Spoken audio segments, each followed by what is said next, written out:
Point up, G. Okay, it's okay. We just move through. Point August 18, 2019. Tech team, you all got that? All right. Welcome everybody who's here for the first time. We welcome you. Your first time, second time, third time, fourth time. Next. Gideon Rauchi is giving DP lectures 9:30. Okay, that's on Sundays. So you need to hear principal or bring a guest. You can hear the whole thing. Okay, Gideon is giving 9:30 to 10:30. All right, before service. Next. A Bible study is Wednesdays 7 p.m. That's where the King Bill and King Kyle. Revelation chapter 11 and 12 is where they are. There shall come forth a rod from the stem of Jesse, and a branch shall grow out of the roots, etc. All right, so join them at Wednesdays 7 p.m. Next. Save the date, August 26, 7, and 8, Ricketts Glen State Park. This is a beautiful state park, by the way, folks. This is unbelievable. We have this about an hour away from here. Okay, and it's incredible. 21 waterfalls, 21 on one trail. It's a national treasure, apparently. Okay, because even you travel this huge continent, America, you're not going to find a trail that has 21 waterfalls. Okay, and we're blessed. It's right here. I can't believe it. So we just found it this year. So all our teams, our brothers and sisters coming from Japan, Korea, etc., and training and preparing for the kingdom. Hola, saludos, buenos días. Vamos a traducir el sermón hoy. Bueno, vamos a tratar de traducirlo, ¿ok? Vamos a tratar de traducirlo. No voy a decir que lo voy a traducir al 100%, pero voy a hacer lo posible por traducir lo mejor que se pueda. En estos momentos el rey está dando los anuncios. Remember the Hebrew word midbar? Everybody say midbar. Okay, and midbar comes from the word dabar, which means the word of God. Okay. And so it's in the wilderness where we can hear the word of God. But at the same time, we can come closer to God. But at the same time, we get tempted by Satan too. Remember, Jesus went to wilderness to do his 40-day fast. And what happened? He had to fight the devil. Okay? So you also got to fight. The wilderness is not only a time for contemplation. No, because the devil will try to get you. Al parecer el audio está perfecto. Por favor, cualquier discrepancia por ahí con el audio o con el video, pueden darnos a un comentario acá para darnos a conocer lo que está pasando. El rey está dando a conocer ahorita en este momento, está dando a conocer los anuncios. Wrestling is in the Bible. Praise the Lord. You know, praise God. All right, so that's August 26, 7, and 8. That is on Monday through Wednesday because we're trying to beat the traffic. El 26, 27 y 28 de agosto van a ir a estas cataratas. That park will be ours, and I've gone there to scout it. Of course, es un parque aquí en Pensilvania. Doing a Fjellraven 35-mile hike, 13,000-foot elevation. Hurt that knee, and it is pretty steep. El rey ya fue anteriormente a esas cataratas, está muy costa arriba esas cataratas. Ahí él se lastimó la rodilla la vez pasada que fueron. Sí. El rey dice que si tienen problemas en sus rodillas tienen que orar mucho para ir ahí. Obvio, para que no se vayan a lastimar de nuevo o algo así. Lord have mercy, you know what I mean? Oh, it is. Also busted up my left arm training with the black belts. Lord have mercy, this whole arm up here is busted up. So I haven't been able to do, all I've been able to do is squats. You boys, whatever you got, you can lay on your knee. You boys got it. Anyways, we're not cooking class, okay? It's not cooking class. As y'all know, it's not cooking class. Oh, we're training. Okay, this is, real combat art, so it's normal, it's part of it. I've lived with injuries whole life, and, you have them. That's a part of the warrior path. You have them, and they stay with you, but, they also remind you what you've accomplished and how you're training. So even though you have injury, it's okay. You learn how to work around that, deal with that. And many times it's through injury that, you have to adjust and you have to actually I wouldn't say develop whole new techniques and systems. A veces cuando están heridos, tienen que, a través de esas heridas, pueden buscar la forma de cómo buscarle la vuelta a esas heridas, siendo creativos, ¿no?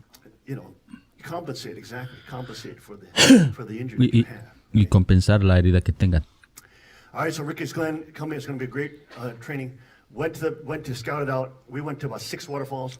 The biggest one is apparently 93 feet. So these are big waterfalls. They're not little things like bam, bam, bam, like little. I thought they were going to call like this 1 foot thing a waterfall. No, it's the smallest ones I think are like 15, 20 feet, and the big ones are 90 some feet. So you're talking about big waterfalls. Gorgeous. It's like a waterfall festival. I've never seen anything like it. Esas cataratas tienen como 90 y tantas pies de altura. Maybe we do camp there next year. Posiblemente el próximo año se pueda hacer un campamento allá. So the sisters will like that. The moms will like that because Walmart's very close. Okay. And y'all got the like Red Robin. You got good restaurants there. So when the kids are training, y'all can sneak out and get some good. Do a little date with your king. Okay. Hay algunos lugares de compra por ahí.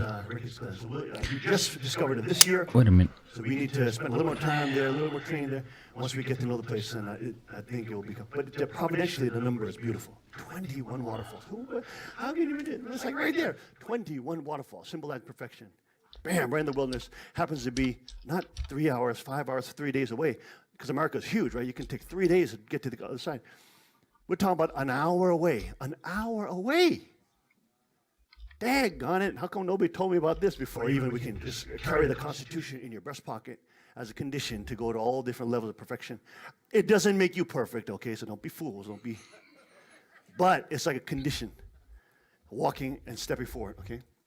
Also, while we mentioned that, we're also going to be talking with the Korean brothers and sisters and Korean and Japanese leaders. Me mandé un mensaje no sé si lo lean, al equipo técnico y que tienen en la cámara principal tienen audio doble. So, ojalá que quizás ya sepan. Quizás estén trabajando en quitar un audio. Un audio tienen doble audio ahí. Number one, it's not if you're doing the training, okay, and you're training with us. Si hacen el entrenamiento cuando entrenan con nosotros, no va a ser algo temeroso. Nos han visto a mí y a la reina saltar del avión. Tienen que lidiar con la adrenalina cuando están peleando. En verdad, no es algo mucho con lo que lidiar.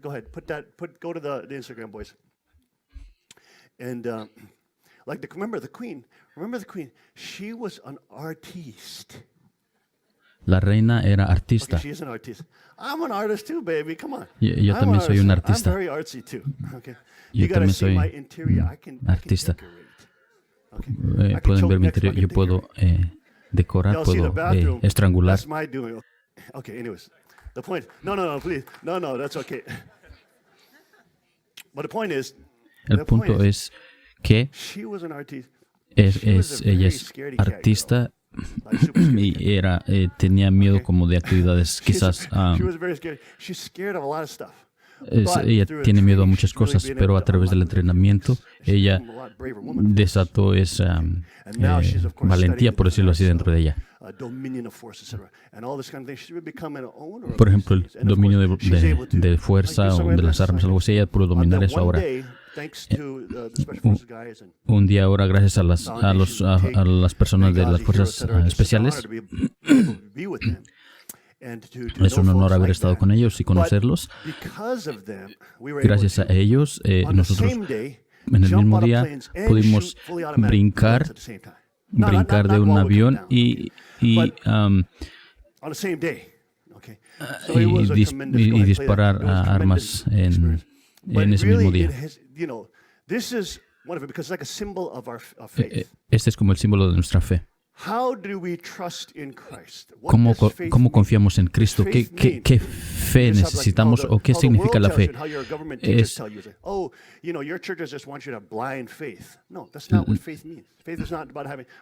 El gobierno dice, la fe solamente debes tener fe ciega, pero no dice la fe es cuando tus ojos están abiertos.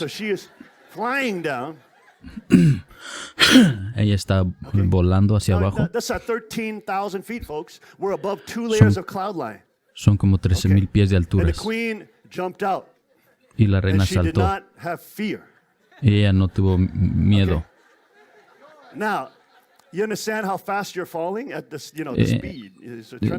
¿Saben qué tan fuerte cayendo. So you can see the guy. You see how it was it's supposed to just deploy, right? But it was. Como pueden ver, el paracaídas no se abrió correctamente al principio. Eso fue algo peligroso. The thing didn't open up properly, right? But you can see now once it deploys, then it's very quiet and it's just. Una vez que el paracaídas se abre, ya todo está tranquilo, silencioso, y todo está a tus pies. Solo estás colgando del aire. La razón del por qué les enseño esto y por qué es un entrenamiento espiritual del por qué tenemos que hacerlo todos juntos es porque la razón es porque simboliza nuestra fe. ¿Cómo confías en Cristo? ¿Confías en Cristo como si confiaras en el paracaídas? Cuando estás en un avión a 13,000 pies de altura, si el avión va a caer, alguien te da un paracaídas. Confías en ese paracaídas. ¿Tiene sentido? Confías en él y dices, tienes que poner tu vida en él y confiarlo, y después tienes que abrir el paracaídas cuando tienes que abrirlo. Tienes que confiar en ese paracaídas. Es así, es lo que estamos hablando cuando nosotros confiamos en Cristo, confiamos en Cristo, confiamos en Jesús, confiamos en Padre. Es como atorarnos o apegarnos al paracaídas. ¿Por qué? Porque depende de nuestra vida en ello. Es lo que nos va a salvar de la muerte. ¿Me entienden? Eso tiene un significado muy especial. Por supuesto, vamos a organizar para que nuestros amigos de diferentes países puedan venir y hacerlo como devoción o como una condición. Es una condición que, número uno, hace feliz a nuestro Padre. Ustedes saben que el Padre desde el cielo nos está mirando y el Padre es siempre feliz por vernos hacer esta clase de cosas. Y dice, tienen dominio sobre la tierra y sobre los mares. Por supuesto, siempre entrenamos y tratamos de ser pastores. Entrenamos con la hora de hierro aquí en Estados Unidos, e incluso personas alrededor del mundo están entrenando con armas de balines, porque es con lo que pueden. Pero eso es tener dominio sobre la tierra. Deben ver Salmos 2. Now, is the Second Kings, am I freaking out like a little biscuit? No, I'm not freaking out, right? He went straight down, head first. He went, whoo, and then, no, because I have control over my mind and body, even in a very stressful situation, right? Most people, even a tough girl, there was this tough girl, I think she's an Army girl, and you could tell, she definitely does fitness. She's pretty big. She's tatted up, she's tattooed up, and she's, nice people. But she went up before us. And when she came down, she told us she was going up the plane. She started crying. She said, I just started going up the plane, and I just started crying. And she's telling this to the queen before she goes up. I said, that doesn't help. I'm like, honey, that's not helping us, okay? Not helping. Okay? But she was definitely a tough girl compared to a normal girl who was very, very sadly, brainwashed by government schooling, leftist, commie, and made to just be sucked out of any potential. Okay, but and so this girl was not a normal girl. She's definitely a tough girl. Okay, probably a military girl as well. But even she was going up. She was started crying, breaking down. She was so scared. Creo que una chica que aparentemente entrenaba ahí con las fuerzas especiales subió, y cuando se aventó y bajó en la tierra empezó casi como a llorar y dijo que tenía mucho miedo.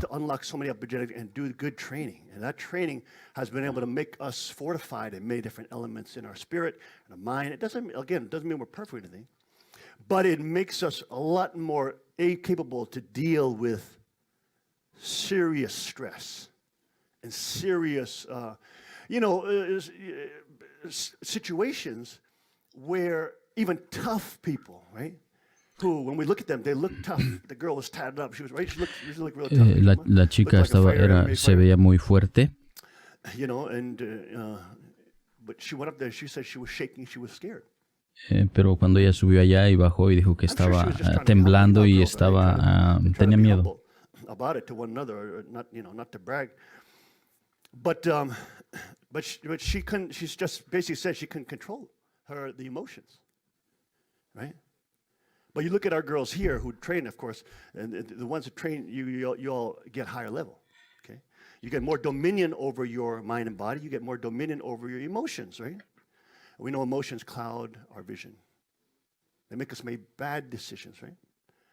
Nuestras emociones a veces nos hacen hacer decisiones malas. Y sabemos que el mal siempre utiliza las emociones para tentarnos y para hacer decisiones tontas. Pero, por ejemplo, la reina, la vieron saltar del avión. Ella tenía... Dismiss Sunday school, okay. We already started. Okay, Sunday school, go ahead. Teacher, yeah. No Sunday school for the 4 to 7-year-olds today, only the older children. Only older kids, all right. So also, there are a few more announcements. Oh, yes, that's right. There are a few. I'm sorry about that. We're already turning to Scripture, Psalm 2. I don't have the pointer today. That's the problem, okay? El rey Tim Elder dijo de que los se podían ir a la escuela dominical los niños y le recordó al rey de que todavía había algunos anuncios que seguir. Y el rey dice, oh sí, ya estaba invitándonos a pasar a la escritura de Salmos. Sin embargo, él todavía dice que él no tiene el apuntador láser. La Constitución del Cheongilgu representa ok, padre me mandó a nadar con los tiburones cuando él estaba en Hawái. Tuvimos que seguir a padre donde quiera que iba. Él fue a Hawái y siempre que había un seminario y él me dijo, yo soy certificado para nadar en So I went down and whatever. They set it up. So I went down and I went scuba diving. I saw six white-tipped reef sharks. And I was able to get real close. Didn't touch them like an idiot. I'm not an idiot. Didn't touch the dang things. But I got right in their cave. There's in a cave, and you go in there. The waves are huge, and we were able to get very close to the sharks, which is a phenomenal experience. Okay. So all y'all, the ninjas too. We're gonna train them also.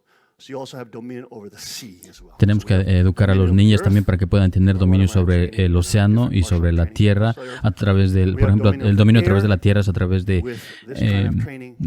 entrenar con las armas. También dominio sobre el aire y también tener entrenamiento donde podamos tener dominio sobre el mar. La gente joven también tiene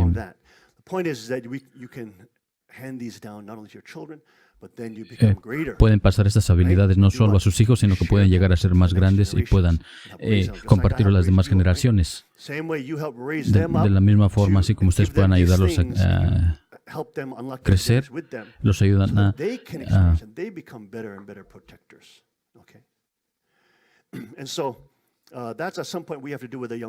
en algún tiempo es lo que tenemos que hacer con los jóvenes. Esas son las tres cosas que tenemos que hacer. You're an instructor. But you work professionally scuba diving, right? Not yet, but I did it as occupation for 3 years. Yeah, you did it professionally. Yeah. So you're very high level in scuba, over dominion of the ocean. But it's a really Una vez que puedan hacer estas cosas, en primer lugar les da mucho conocimiento y libertad de explorar la creación de Dios. Pueden experimentarla cuando se relacionan con ella, no solamente verla desde un televisor o un hotel o algo así. Cuando están en relación, la Biblia habla acerca de la creación como buena, que es una cosa buena. No es la madre tierra. Todo eso de la madre tierra no es algo bíblico. La tierra no es nuestra madre. Dios la hizo como un medio ambiente para criar a sus hijos y nosotros estamos supuestos a tener dominio sobre ella. But the more we interact with nature like this, Mientras más, interactuamos con la naturaleza en un nivel profundo, es increíble. ¿Por qué es que el Padre amaba tanto los océanos? Cuando van a sumergirse en el océano, en algún punto lo vamos a hacer como entrenamiento, pero van a ver que es otro mundo allí abajo. Es irreal. Porque están flotando ahí y están flotando boca abajo. Es un mundo irreal.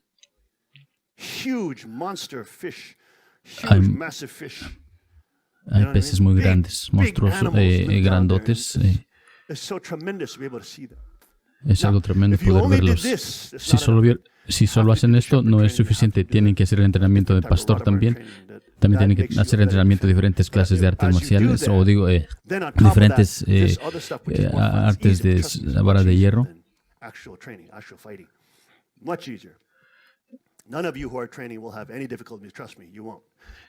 Todos los que practican y entrenan no van a tener dificultad cuando la hora se presente de pelear, algo así, sino que también puedan crear a sus hijos en la creación de Dios. And then, of course, help empower other young people to also explore these things in a godly way. Y animar a los demás jóvenes a que puedan experimentar esto de forma ideal. I know these young people are so poor, they got to do all these crazy radical trainings, but sé que los jóvenes tienen que hacer su entrenamiento. Son muy suertudos de poder hacer esta clase de entrenamiento porque Dios los está ayudando en desatar su potencial. Cuando desatamos nuestro potencial centrado en Dios, entonces podemos llegar a ser pastores más grandes, personas que podemos proteger a las demás personas, o no solo personas que quiero verme bien para mi gloria y todo eso, no. Esa es la forma de Satanás. So anyways, Ricketts Glen is part of that exploration into our systems right around that we have here to train in. And those are the dates there. No, next, quick. Let's go quick. Sunday, September 1st. This is El domingo, 1 de septiembre, instrucción de la NRA. Training in holster selection. After church is concluded, so this is totally on their volunteerism. Después de la iglesia, se va a llevar a cabo eso. But there's wonderful, dangerous men, but good men. Dangerous but good. That's what it's about, being dangerous but good, right? Very wonderful instructors, great men of God, and we love them. Son muy buenos instructores, Next, hombres de Dios. For them coming up September 14, that's defensive pistol training. Now, this is different from basic pistol. You need to have basic pistol to do this. Van a tener también otro el sábado 14 de septiembre. In defensive pistol, you're going to go out and do the para defensa de pistolas. So it's much more dynamic, much more fun. And of Este es mucho más dinámico y mucho más divertido. So they're excellent. God has put amazing, high-level people in our midst so that we can train with them. Okay. Dios ha puesto a estas personas en nuestros medios para nosotros poder entrenar con ellos. Estamos muy bendecidos y con suerte de poder tener estas personas, o estos entrenadores. Next, boys, come on. Boys. Okay, there we go. Also, Bob Barley will be, he was the publisher of Our Town magazine, will be speaking September 24th, 2019 at the prayer breakfast. Bob is a patriot. He's a great friend. He's standing up. You know what he told me last time when he was at the July 4th meeting at the palace? He said, he goes around and talks to people and tells them, no, those talking about our community. And he said, no, he's defending father. He's saying, no, Reverend Moon, their father, was in North Korea death camp. He was in a death camp, man. He was in a North Korea death camp, in prison on the commies, doing hard labor. He knows the importance of self-defense. That's why those guys are talking about rod of iron and you know, they're training, you know, because people are saying, oh, it's, you know, whatever the case may be, you know, you have some liberal people, whatever they bump into. But they are not only standing up for myself, Kook Jung, saying, no, those guys are nice people. No, we know them directly. Not only that, they're now he's now standing up and saying and defending Father. So that's so wonderful, wonderful. The Spirit of God is just, and he's saying, no, Reverend Moon, he went through the death camps, etc. He was telling me about his conversations. He also had a self-defense encounter. Some dude pushed him down because there was some traffic incident, and this guy attacked him, pushed him down, and luckily he got away. But he said he was kicking himself in the nuts, basically saying, "Dang, why didn't I? You know what I mean? Why didn't I think properly?" He got up too close. He allowed the guy to invade his public space, personal space, like an idiot. He had his hands down like this. No, you don't. You don't let anybody invade your public space. You always got your hands up. Hey, buddy, hey, stay back, right? You know what I mean? You always keep that hands distance at least, right? Basic thing we learn in communicating in self-defense, right? Y'all learned that this time, right? Is that right? Okay. So things like that, right? But he just got assaulted like a month ago. Golly. So you know what I mean? He just said you just never know when it happens. You just never know. And that's why we train to be prepared. We don't train for medals. We don't train for this and that. I don't care for that. I don't raise the children, the kids, young people, to center their life around that. Why? Because I've seen the fighters who world champions, but afterwards they retire. They're just you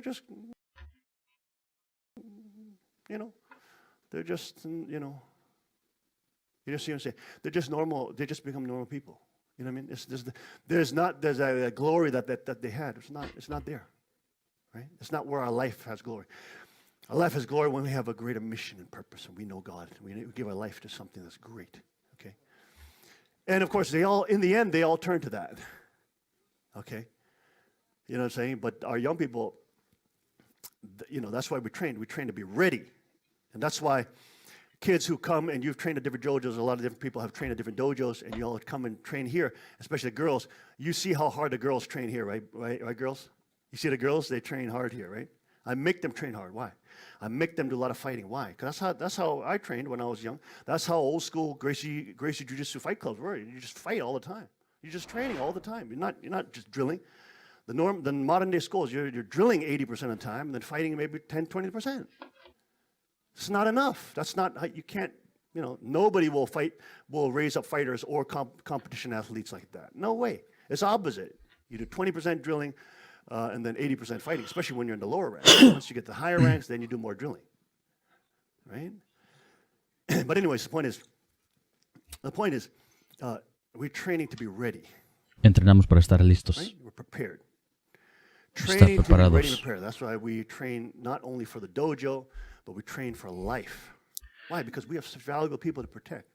Tenemos gente valiosas que como reyes y reinas tenemos que proteger todos. Hay personas muy preciosas por las cuales que tenemos que proteger. Entrenamos para estar listos y preparados. And Bob Barley, of course, is a wonderful patriot, and he'll be speaking. But he is a friend of our community, so we're very grateful for his paper, Our Time magazine, which has very wide circulation here. And also the work that he's doing. All right, let's go next. Come on, boys.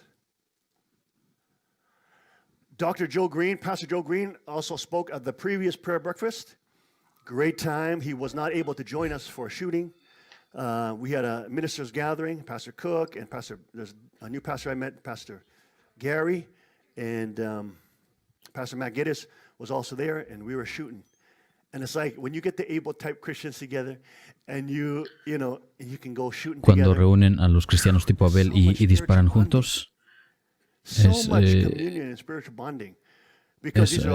hay una conexión espiritual muy profunda, porque hay personas en el lado cristianismo de Abel que también quieren ser pastores.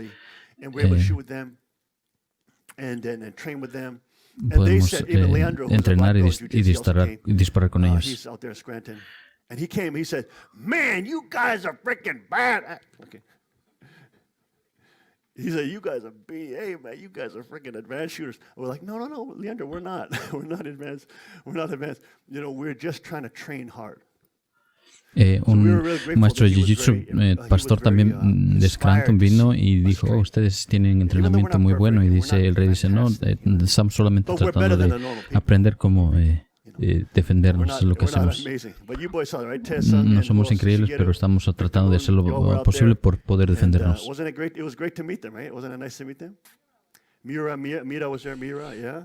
una experiencia muy... So it was wonderful, wonderful. And they get to see our community and they get to see us training. So it was such a wonderful. Pudieron ver nuestra comunidad y pudieron ver nuestro entrenamiento. We're Fue going un to make more tiempo of these. muy So then, bueno. I'm going to introduce our young people to them as we bring in Voy a leaders of the introducirles community a and, nuestros introduce jóvenes, all a you ellos, guys to them, para que se conozcan y eso. as they come in. Okay. Next. Rod of Iron Freedom Festival accommodations call. El Festival de Libertad de la Vara de Hierro. Okay, his email is right there. If you're coming, you need accommodations, talk to Jim. Next. Rod of Iron Freedom Festival Art Show is also going on. Adults, youth, etc. That is the link. Contact them if you want to send your artwork, etc. There's prizes, Festival right? de Libertad de la Vara de Prizes as Hierro. well. Go check that out. Next. Demostración de artes.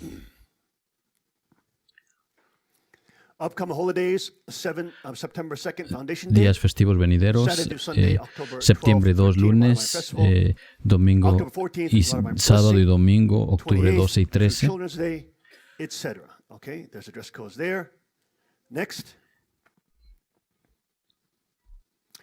Keep your prayers for Queen Lisa as she's recovering and fighting.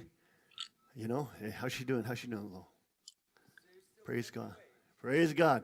She's a warrior. That's our girl right there. That's our Queen Lisa right there. So she's a big warrior. No, oren por la She's so reina happy to have all the young people out praying for her. So Lisa, it's a very nice thing. quien está recuperando. Okay. Next. And join us for lunch. Variety of cuisine, yummy stuffs, support local restaurants. Thank you very much. Done with announcements. Okay. That's it. That's the announcements. Now,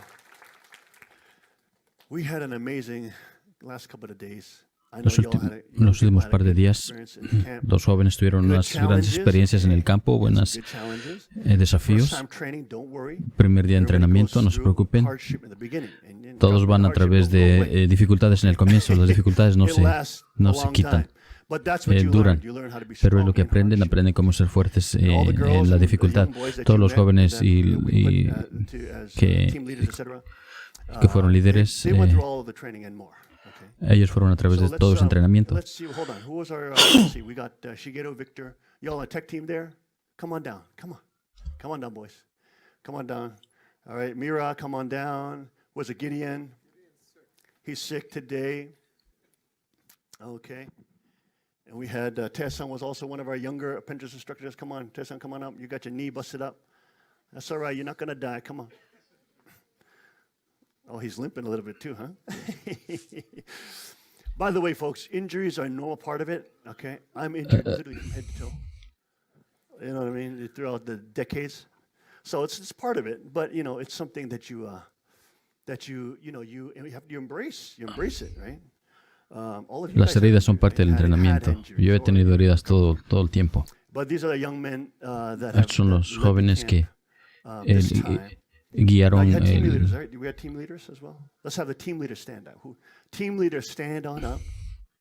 ellos eran líderes de equipo, pero ellos también tenían su líder. Come on up, stand. Don't be shy. There you go. Okay. There we go. All right, stand up. All right, let's give the team leaders a round of applause right there. Good job. Un aplauso a los líderes de equipo. Okay, y'all can sit down. Okay. And a wonderful time. I heard some great things about the camp. Tell us a little bit. I want to hear their testimony a little bit, and maybe they can share. Me gustaría escuchar sus testimonios un poco. Share a little bit about their experience there at camp. Que compartan sus experiencias allá en el campo. Go ahead. Yeah, you guys can go ahead. Go ahead. Yeah, share some of your experience at camp.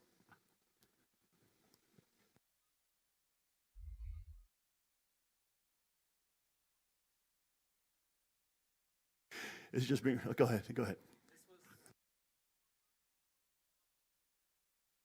This was, I haven't been to many summer camps. I think I've been to summer camp once.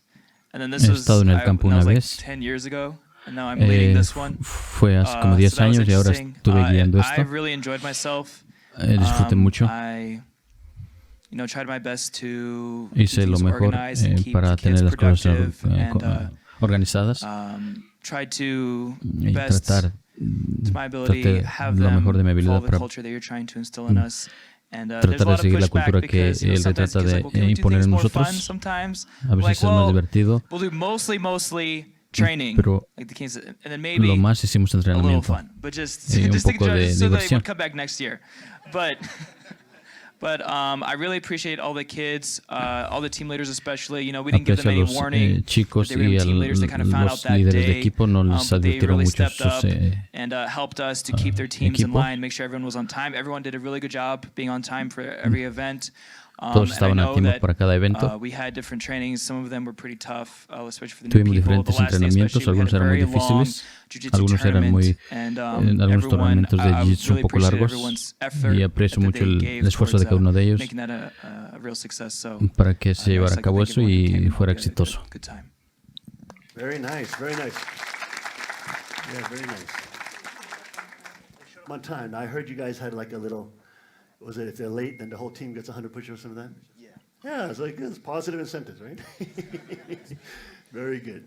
Okay, go ahead. Yeah, share your experiences, guys. I never imagined that I would get my first knee injury at camp. Nunca pensé que me iba a tener mi I primera really enjoyed this camp because I thought it was herida a en good el campo. experience, and also to see a bunch of new young people from all over the world to travel. Vi a this muchos far. jóvenes de muchas partes del mundo For que a vinieron camp, de they thought lejos. that was going to be fun, but instead they got a boot camp. So Pensaron I'm que iba a ser really grateful. divertido, pero Well, it was en called re- boot camp, by the way. So you know, I Pero, don't think that tuvieron un, personally should be up here because you know these three and Gideon did most of the coordinating. I just helped and just maybe screwed around with them a little bit. So En realidad, pues thanks to these fueron guys, ellos los que están acá los que hicieron más el trabajo. Yo solamente estaba everyone that came apoyándolos y really ayudándolos. supports God's providence. Thank you.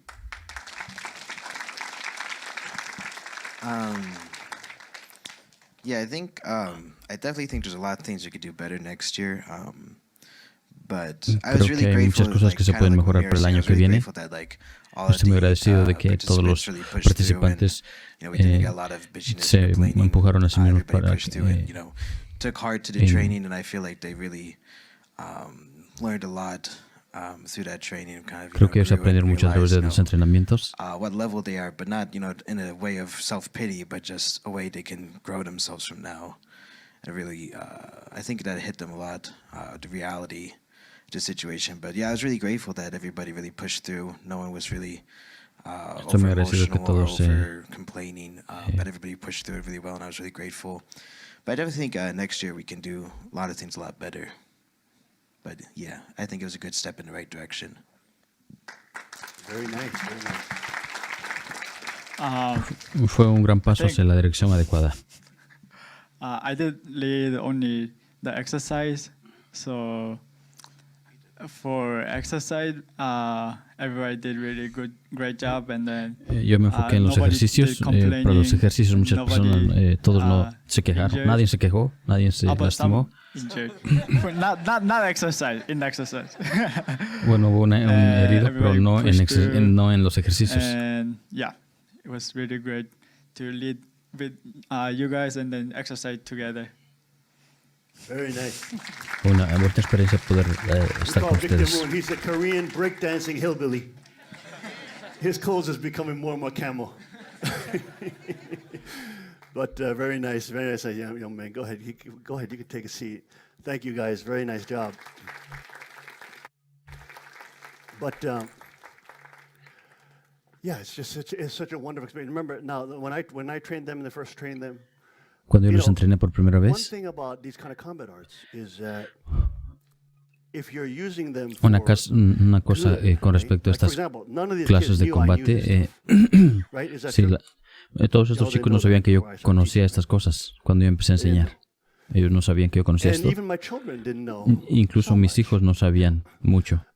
Because, and I shared my testimony about that. Eh, I almost felt like, as a religious figure, Como it's kind figura of, religiosa that I es shouldn't- como that the world will see it weird if I'm, This el was, mundo even when I was va in a Korea, verme extraño y that bueno, I- eso era that cuando I yo had estaba en studied Corea, these kind of arts. de que yo he estudiado esta clase de artes. And is because they're brutal arts. They're brutal, Porque brutal son arts, artes the art of brutales. crippling, strangulation, Artes the de art of, estrangular, knife de fighting, stick fighting. quebrar huesos y todo eso, de It's just pelear. so it's so, you know what I mean? It's the brutal arts. Son artes brutales. And of course, I began them Por supuesto, yo because las empecé a a estudiar variety of porque circumstances when I was in, una variedad de circunstancias. middle Porque school. cuando yo estaba en la escuela And since I was such a prankster at school, secundaria, algo I was, así, I was yo era very un... popular, but I would get in trouble all the time. Siempre me metía en problemas en la escuela. DD was my second home. That means detention, right? You have detention. Él Every day, iba the bones are in detention. Okay. a detención muchas veces. But it was interesting because even though I was Es interesante porque a pesar de que yo me metía en problemas así, because when I was younger and because of my cuando yo estaba más joven, I don't know, I think it's probably my auntie. She was a Korean auntie. tenía una, She was a wacky woman, very wacky. creo, tenía una nani coreana, You know era what I una, mean? And unfortunately, she's not under father's authority. But ahorita lamentablemente no está bajo la autoridad del at the padre, time, God used her. Let's put it that way. pero en ese tiempo Dios la utilizó, pongámoslo así, para, porque recuerdo que padre y la madre Han en ese tiempo no los podíamos ver regularmente. Como chico pudiera tener resentimiento o algo así, pero la nani coreana debería venir bajo la autoridad del padre. Me molesté la vez pasada que la vi, pero ella siempre decía, por lo menos ella decía las cosas correctas hacia mí. Ella solía decir, tenemos que ser como soldados para el Padre verdadero. Ella decía, tenemos que ir a las arboledas y dormir ahí en las arboledas, y si las culebras o insectos vienen a ti, solo espántatelos y estate ahí. En ese entonces no podía contextualizar esa intensidad, a pesar de que ella no era una mujer de armada. Pero esa clase de cosas solía decirme. Opa means, elder brother. Yeah, I know I'm younger than her, but she's his father's son, so she said, Opa. Y me decía hermano mayor. You don't, no girlfriend, no girlfriend, no yaya, no problem with, no women problem. Decía, no debes tener novia, no debes tener problemas con las mujeres. Creo que Dios la utilizó a ella, aunque lamentablemente no está bajo la autoridad del Padre, pero quizás Dios la utilizó para poner esos valores en mí. Número uno, que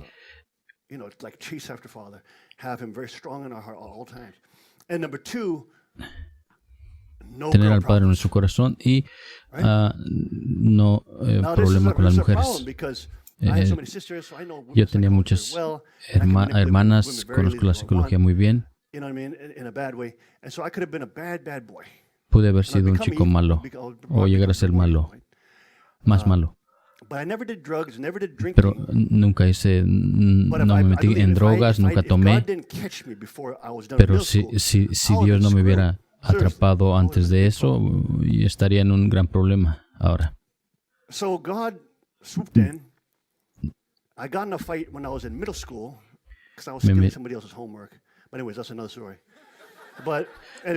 Me metí en problemas cuando estaba en la secundaria porque le robé la tarea a alguien más. En fin, después la maestra se molestó y el otro. Me metí en problemas.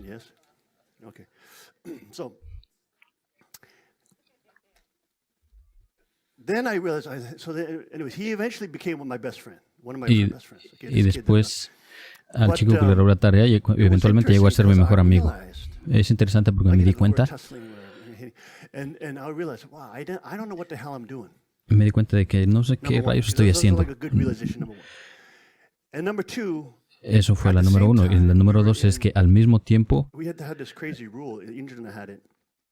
teníamos una regla en la casa.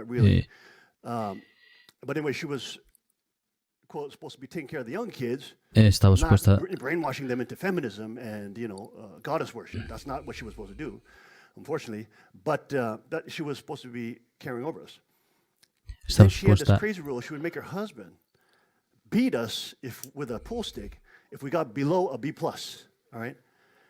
So then I never got above a B+. Never. So I was getting beat all the freaking time. Tenía tenía una regla de que su esposo nos iba a golpear a los chicos que no pudieran tener, por ejemplo, una calificación de 8, de 1 a 10, de 8 para arriba. Pero él dice que él siempre tenía una calificación de -8 y siempre lo golpeaban. It's ridiculous. It's so stupid ridiculous. And of course she said, I'm going to do this to my children. She didn't do it to her children. She did not do it. Okay? So it was this kind of insanity. And so at some point, was having a school, and I got a couple other scuffles at school, etc. And then I said, crap, I got to learn how to defend myself, number one. Number one, I got to learn how to defend myself. Y él dijo, entonces tengo que aprender cómo defenderme a mí mismo. Number two, I got to Y stop número this 2, guy from beating my legs. tengo que detener este tipo de golpearme en los pies. Okay, so that's when I started, then we started, and whatever we had, so that was Taekwondo at the time, it's like Taekwondo. But then En aquel tiempo teníamos Taekwondo y entrenaba. So, I'm advancing very quickly, but I know this is fake. I know this is not real. Because at the time, UFC comes out, right? And that's where the Hoist and the Gracie brothers coming out, and they're killing everybody. So I'm saying, I'm not going to waste any more. Those are cool shoes, young man. Chris, that's dope shoes right there. There's a camera. Okay. So the UFC is happening, and then we're watching that, and I'm like, this Tony Mundo stuff is fake. Él se da cuenta que el Tony Mundo era falso, ¿no? Que rápidamente iba a ser aniquilado por alguien que supiera Jiu-Jitsu. JKD, because I also loved Bruce Lee at the time. I really got into Bruce Lee, pretty heavy, wearing the kung fu uniforms and everything, grow my hair out like Bruce Lee. Y después llegó la época en la que estaba aprendiendo el JKD, algo así me parece que es la técnica que Bruce Lee utiliza. Que utilizaba Bruce Lee, entonces él se vestía como Bruce Lee, tenía bastantes pósters de Bruce Lee ahí en la casa, a punto de que la madre Han llegó y dijo, esto es mucho de Bruce Lee aquí. Llegó a ser como fanático, algo así. And we're getting beaten up at home for getting under B+. Stupid reasons. Has no real pedagogical value, right? This doesn't help. En realidad hay un joven ahí, un chico ahí en la casa quien era golpeado porque no tenía más de 8. It doesn't help that situation. Okay. Now, to my credit, I wasn't like a bad, the teacher said I was actually a quite normal boy. They said out of all the boys, maybe minus Cook Chung, I was the most normal. That's what they said. La maestra decía so de I got que in trouble a lot. I guess I was a prankster. But they said I was actually quite. La maestra decía de que de todo decía la maestra decía de que de todos los hermanos, él era el más normal. Entonces Jiménez dice, bueno, yo pienso que yo hacía muchos problemas y todo eso. And I wore yellow shoes with red short pants, jeans, long, all the way down here. Had a chain wallet, big baggy T-shirts, like 2 XXL, triple X. I wear 56. I go to Marshall's, get a 56 pant waist size. I'm serious. I just get 56 pant size, and then I fold it up with a belt. So I get the baggy pants. You know what I mean? Because you got to look good while you skate. You know what I mean? So I had the hair down and everything. It's crazy. Anyways, it's very embarrassing. But the point is, I was in trouble, big trouble. Okay, and because of prankster, also I was, that's where the I was becoming more popular because I was also a prankster. But I was a happy prankster. We would do crazy, stupid stuff. It was stupid. When I think about it, it's really stupid. But it is what it is, right? And like for example, Miss Baruda, she was my 8th grade math teacher. We used to open up the windows in the middle of winter, all the windows in the school. And we used to hang out of the 2nd floor. We'd say, Miss Baruda, I'm falling down. She would freak out. Get in there, you crazy boys. Right? And we'd do crazy stuff with that. She had a little teddy bear on her desk. And she would come in the morning and somehow the genie or some fairy or something would have duct taped El rey está, that bear up está into a comentando straitjacket. anécdotas de I cómo don't de know cuando who él did it, okay? estudiaba. I don't know who did it. But every day it would be in a straitjacket with duct tape. And then we used to do all sorts of crazy stuff. She actually really liked us. Because she thought we were kind of cute, right? No, not in that way. She just like these young boys, you know. She was actually a very understanding teacher. I'm actually grateful for Miss Baruda. Because I saw her later, once I became martial artist, I got real serious. And I just like, that's all my whole world, just bam, crazy. Just, it was a Shaolin monk, crazy Bruce Lee guy, bam, that's it. And I saw her later on, 10th, 11th grade or something, and I was in the cafeteria, and she said, I can't even recognize you, Hyung Jin. I said, Miss Baruda, I'm so sorry for 8th grade. Después, más tarde, él se volvió a encontrar con una maestra la cual le hacían la vida imposible. Después la maestra dijo, eres irreconocible, y el rey dice, lo siento por el 8º grado. O sea que el rey lo sentía por el hecho de que le hacía muchas travesuras a la maestra en el 8º grado.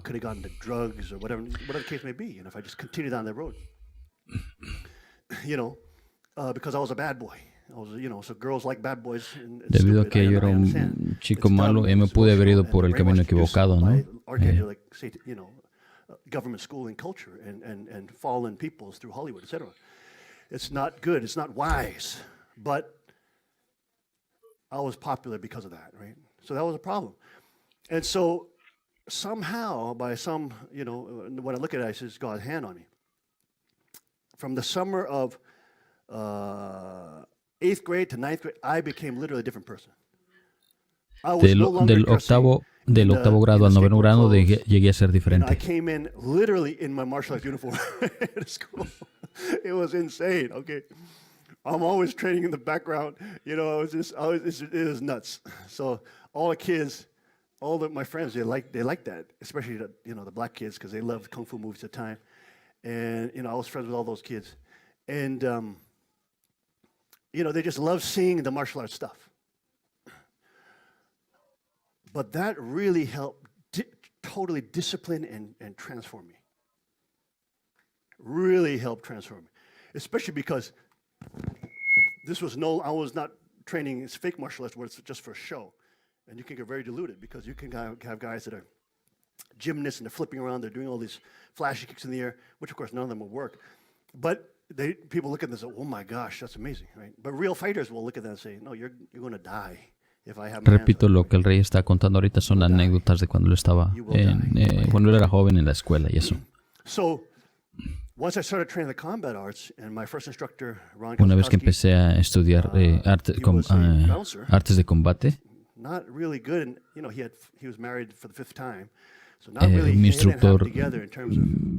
mi instructor estaba casado por 5ª vez en términos de matrimonio, pues.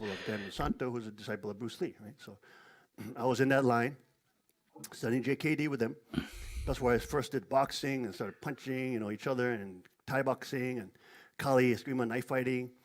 And they were also training jiu-jitsu. They just started jiu-jitsu there. So they were white belts under Helson Gris. Okay.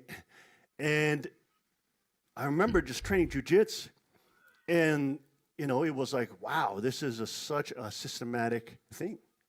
Cuando él empezó a estudiar Jiu-Jitsu se dio cuenta de que era una cosa muy sistemática.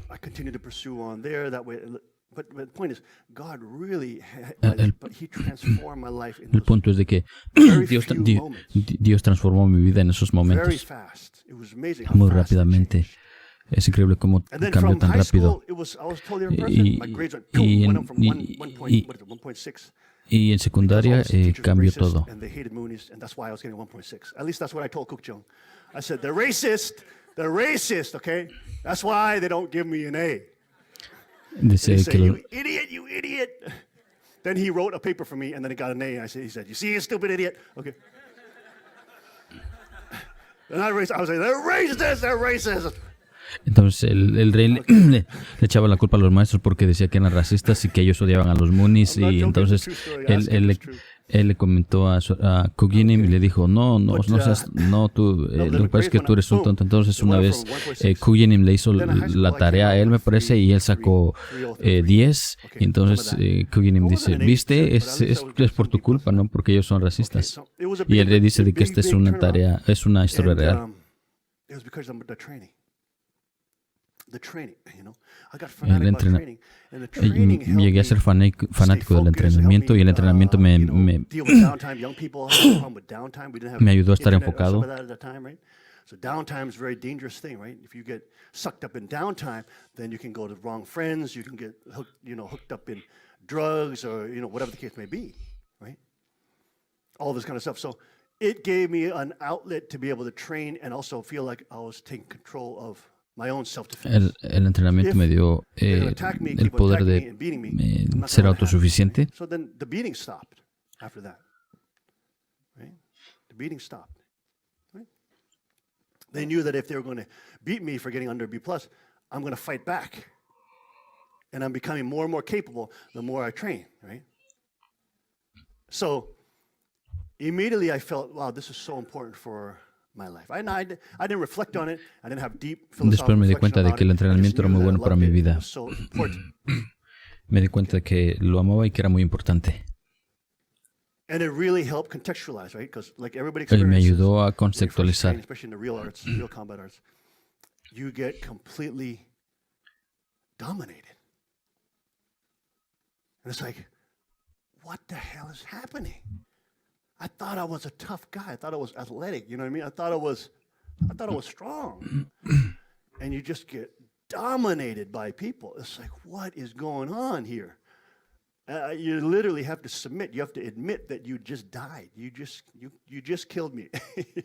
You just killed me. I literally was in your hands, and you just literally killed me. You know what I mean? And you have to you experience that, and it gives you a great context. It gives you a great reality check.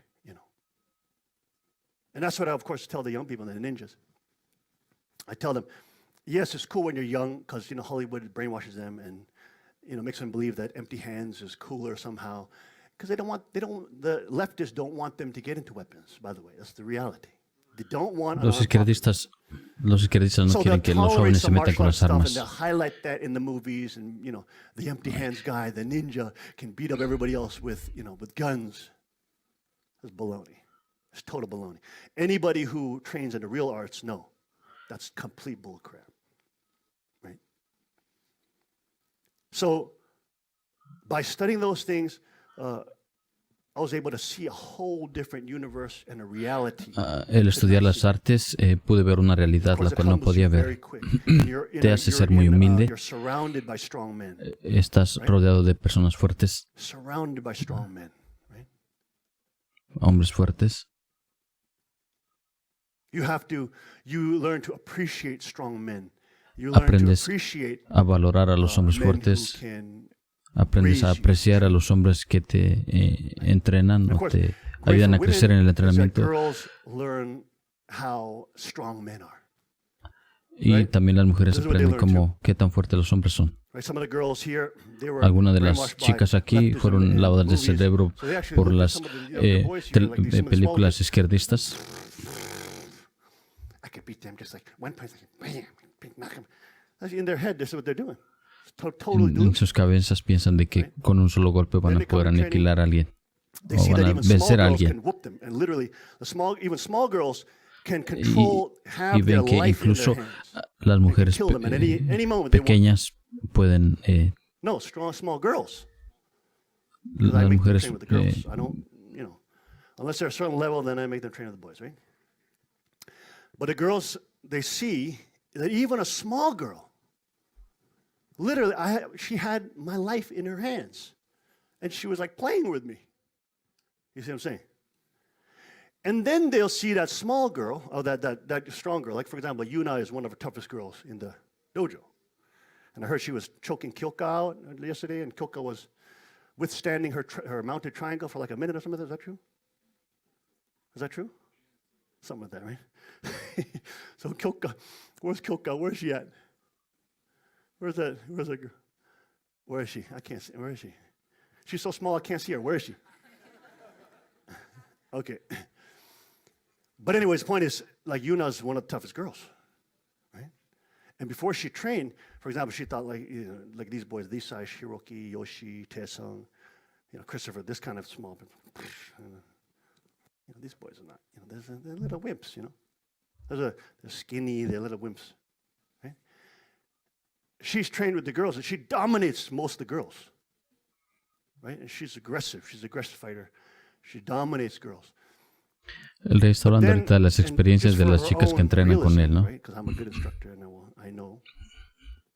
I will make her fight some of the smaller boys, right? And of course, like any of these boys, she knows they'll dominate her. They're just playing with her. It's not even a joke. It's not a joke, right? At any time, they can kill her if they want. So girls also understand the reality of the strength disparity between men and women. Of course, they're told lies in school that there's no strength disparity, right? If you believe you're a boy, then you're as strong as a boy, which is a complete lie. It's a complete lie. It's a complete lie. Anybody in the combat arts, you know this, right? You cannot even compete against another man who has taken steroids, which gives you about 4 times more testosterone. When you talk about the average disparity between men and women, it's like 21 times the level of testosterone difference. So you're talking about tremendous strength disparity. So women who train, they brainwash from outside side. When they come here, they get humbled very quickly because they realize they're weak. They're not strong. They're taught that they're strong, but they're not. They're physically very weak. And that's why it's a very important thing for girls to be training, because you can't learn that through just knowledge or hearing about it, because it just sounds very mean. But you learn it when you experience it. And then you realize why I will train you not only in empty hands arts, because I know that's limited. That's why the girls slowly realize they have to learn weapons. They have to learn tools. If they don't have tools, even you can't handle a small guy like this. And these guys they're becoming better fighters, but they're small. Compared in the man's world, they're smaller.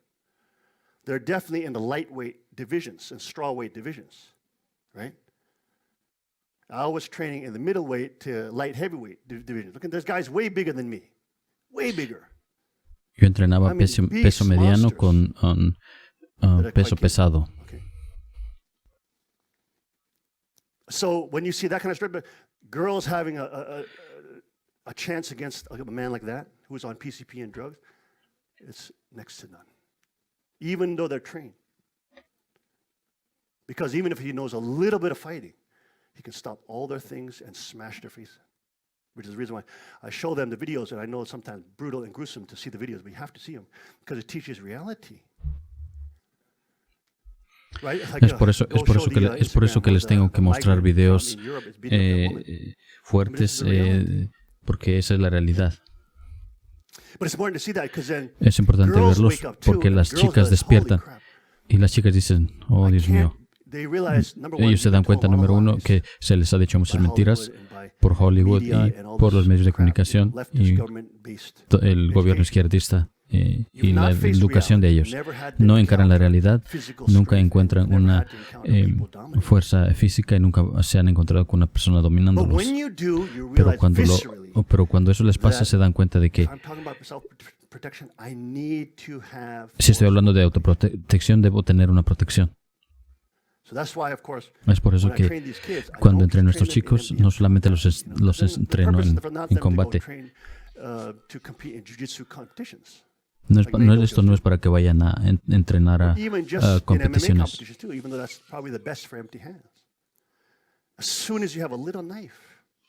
The game has changed. It's so much more dangerous, so much more deadly. As soon as you have a weapon and a firearm, it's totally different now, right? Cuando tienen una arma de fuego es mucho más diferente. La realidad de estos chicos jóvenes, de los malos, es 40%. So you're talking about a big proportion of reality with weapons, right?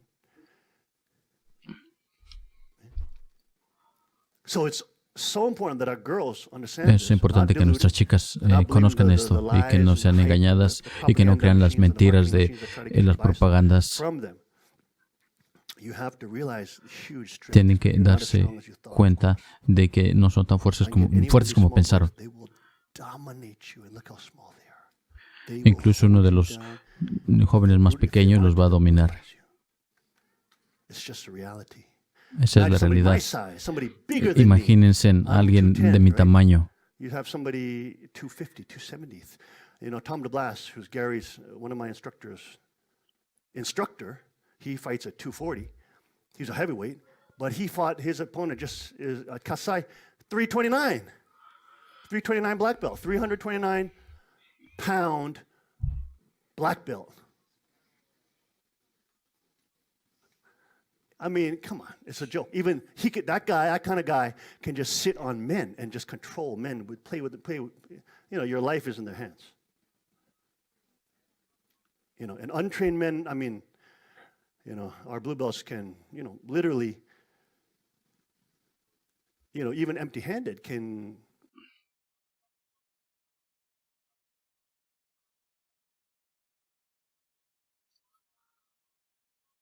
Ups. kill. Ok. And now they can do it. They're not at a black belt level, but they can do it. Go ahead, play. You can play that. You can play it while we're talking. This is the reality, right? But young women are told so many lies. They're told so many lies. This is a woman who was not in a situation they were. The guy walked up to Elbert in the face, and then he raped her. So he even, of course, tries to pull off her panties and pull off her skirt, and then he drags her off and then rapes her. Este chico la violó incluso.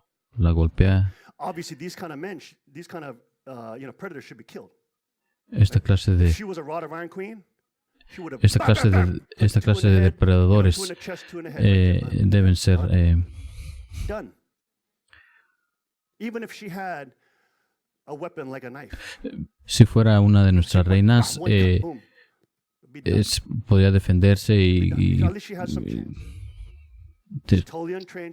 con arma, con cuchillo o algo y pudiera por lo menos defenderse.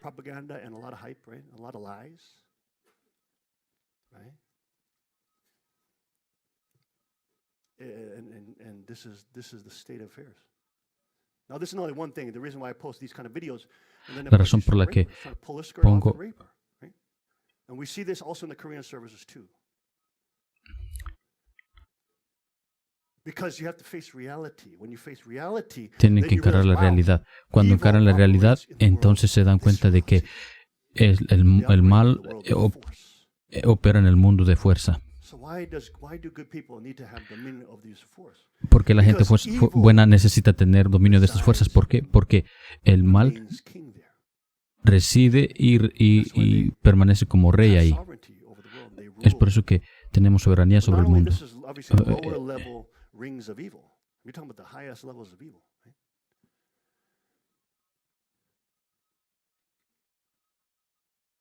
But this is the personal threat that women may encounter on the street. Estas son las amenazas que puedan encontrar allá afuera. The guy attacked her with a knife.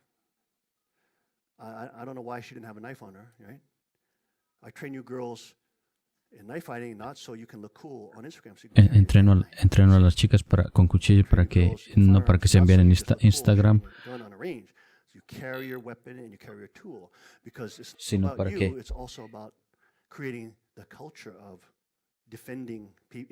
crear una cultura de defender a las demás personas o a las personas inocentes. Y cuando las gentes malas sienten que la gente buena están listas para destruirlas, si ellos tratan de destruir a las personas, ¿qué es lo que los chicos malos hacen? Ellos se asustan.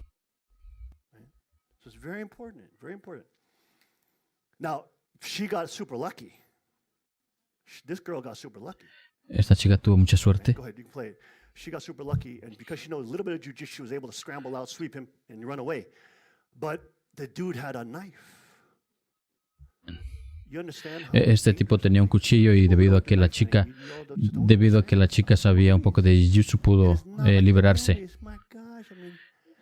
One thing I do with the young people when I first train them in knife fighting, what did I do, young people? She's on the ground. She is, that's Eve Torres and Hannah Gracie. Excellent, high level. But she sweeped him. She actually sweeped him. And she's smart. She didn't just continue to fight him. Look, even though she's trying to bang his head on the ground, it has zero effect to the man. She could have knocked him out. Como pueden ver, a pesar de que ella está golpeando la cabeza del tipo en el piso, no tiene efecto en él. He's going to get knocked out. No, the girls can't. They just don't generate enough force. They're so light. Las chicas no tienen tanta fuerza, son muy Like half the weight of men. You're son very como light. el medio peso de un hombre. Pick them up. I mean, a guy my size, you understand how easy we can just pick people 100 pounds up. It's not a joke. Right? Now, she knew enough to get away and run away, which she did the right thing. Guy had a knife, my gosh. But it doesn't end well like this for other people. Right? She got very, very lucky. And thank God she had one layer of jiu-jitsu training. Gracias a Dios que ella tenía una capa de entrenamiento de jiu-jitsu. She did end up on her back, didn't she? And the guy was where? Between her legs, right? Exactly. And that's what we call what? The guard position, right? Because the man's going to rape you, he's trying to get in between your legs. But in jiu-jitsu, that's a fighting position. Okay? So you can fight your way out of that, and she did. She fights her way out of that. He's grabbed on her shirt. She's able to run away, and she's able to survive. Now, that's a great thing. We're so happy. And let's give her a big round of applause. She survived. That's good. We love it. We love it. Estamos muy felices porque ella se pudo liberar, sobrevivió. Pero lo malo es que el tipo malo no murió. Él se fue también. That's a bad part of that. Now, go ahead, boys. Find the one where the woman who is on. Now, this woman, now she's a rod of iron woman. Okay, she's not just a jiu-jitsu girl. Now, being a jiu-jitsu girl is better than being just a regular Otro ejemplo de una chica la cual era look at the difference. The rod of iron girl does. Un arma. Okay. Now, if you're a bad guy and you saw Si eres malo that jiu-jitsu girl, okay, she got away. y ves que la chica de jiu-jitsu se fue como un depredador malo, the bad guy got away too. no te sientes tan mal porque el malo también escapó. Si eres malo, entonces tu tipo se fue mientras quiso violar a esa mujer, se escapó. Entonces un tipo malo siente. Pero vean cuando algo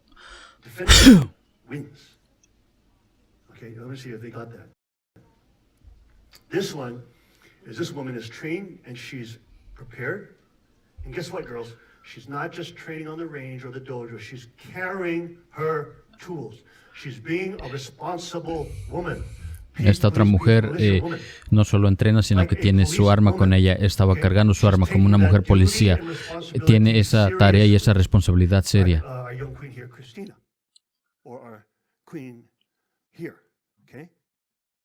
Como cualquier otra reina de aquí. Por eso es que les digo, es acerca de ustedes, no es solamente para que vengan a entrenar y pierdan peso. Entiendo eso es parte de ello, pero al mismo tiempo tienen que hacer su tarea y responsabilidad. Tienen que cargar su arma, no solamente para ustedes, sino para otros también, alrededor ahí.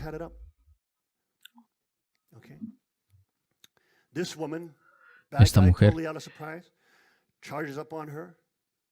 el chico malo se fue a ella y vean lo que ella hace.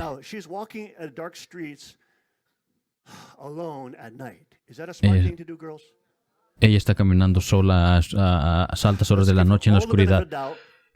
¿Es una cosa buena que una chica ande caminando así? Obvio que no. Pero por supuesto no deberían estar paseando en la noche en los pasillos, pasillos oscuros.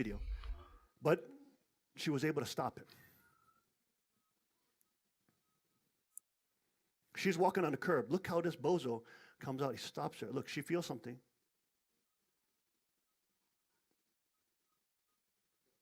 Bam! And then he's down. He's down. You see the difference now. Now, see the difference between the jiu-jitsu girl and the raw girl? ¿Ven la diferencia de una chica solo con jiu-jitsu y de una con arma? Luckily got away.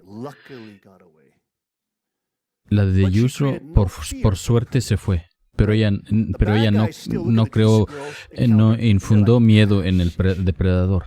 You know, my boy didn't get her, whatever. That's all they think. The bad guy didn't die. You understand? He was not punished. But look at this encounter where the girl is a wrought iron girl. Okay? Bad guy tries to run up on her, tries to rape her. What does she do? She defends her life and she stops the attack. Now, she didn't keep shooting him. You see, when he dropped, she stopped shooting him. So she totally stopped the attack. Legally, there's not going to be any repercussions for her, right? Because she stopped a lethal threat, a man who is bigger than you, trying to dominate you physically, is trying to... Definitivamente ella no va a tener ningunos problemas legales porque ella detuvo a una persona.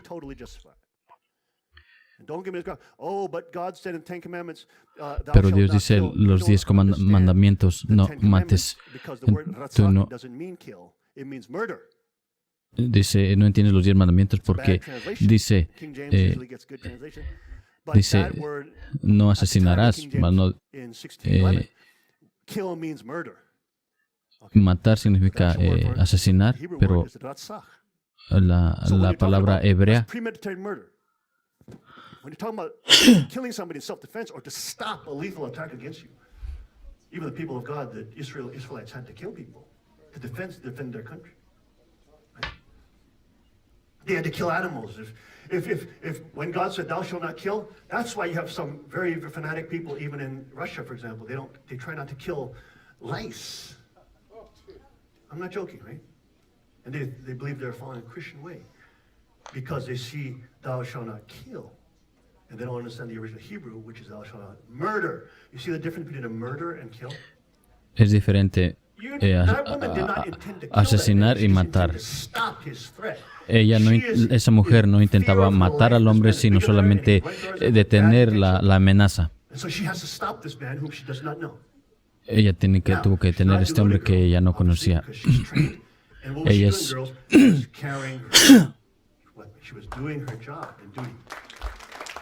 That's a great woman. Excellent. But now let's look at what happened in civilization culturally. Now, she won the fight. She won it. She totally won it. Watch what happens when she pulls out the firearm. Watch. Go ahead. See what happens. Look at him crimple. Look at him just crimple. He just like, what is it? Crumbles. He crumbles in fear. Watch. Watch at the minute that she pulls it out. Watch him hesitate. Right now, he puts, oh, you see that? Boom. Even before the gunshot, he's like, oh, he's slowing himself down to like, oh, right? Because he sees what's coming. And she comes out, boom, puts it in, puts one shot on him, and she drops the fool. Right? She totally dropped. So she won that fight. Now, bad guys, predators, looking at this video. You see the difference now. When they see this video, they're very scared. Cuando los depredadores, cuando los malos ven este video, tienen temor. Esta chica no se ve como si ella fuera una ninja. No se ve como si ella estuviera entrenada o armada. Posiblemente él ha hecho esto a muchas chicas delgadas y las domina fácilmente. Entonces él pensó que ella iba a ser como cualquier otra chica. Pero hay algo diferente con esta chica. Probablemente ella tuvo un buen padre. Posiblemente ella lee su Biblia de vez en cuando. Cualquiera que sea el caso, o posiblemente ella tuvo un ataque. El punto es que esta es una diferente clase de mujer. not as a vulnerable Ahora está caminando en una civilización, no como un individuo vulnerable, y ella pudo ganar la pelea. Cuando eso ocurrió no estaba lista, pero su entrenamiento la hizo lista.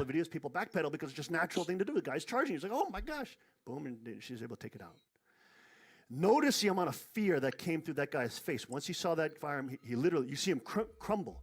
Right at the moment, he's like, oh, he starts, oh my, boom, and then he just, boom, he drops. You see, did you see his gait slow down? You see, because why? Fear rose up in him. Why? Because his judgment is here for his evil. And when a bad guys look at this video, the bad guy mafia groups, the Clintons and the deep state individuals, all Cuando los malos ven como los Bill Clinton, como cuando ellos ven este video, ellos dicen necesitamos control de armas. ¿Por qué? Porque ellos están del lado de los criminales.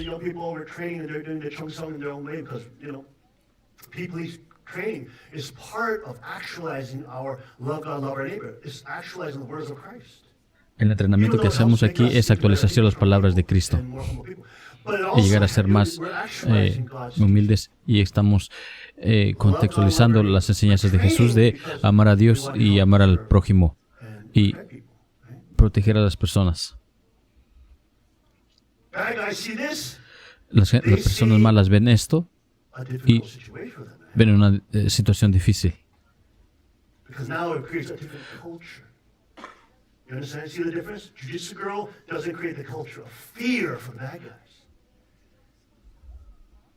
La mujer de la de Jiu-Jitsu no crea una cultura de infundir miedo en los malos. As a foundational order,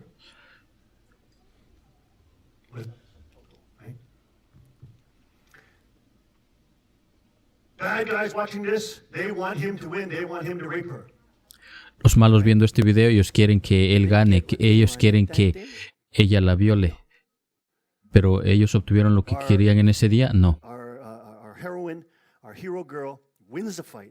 Nuestra heroína ganó la pelea. ¿Qué más? Ella manda un mensaje espiritual en la atmósfera. Solo con verlo, ellos saben inmediatamente cuál es el mensaje. Si las personas, como esta mujer, espiritualmente,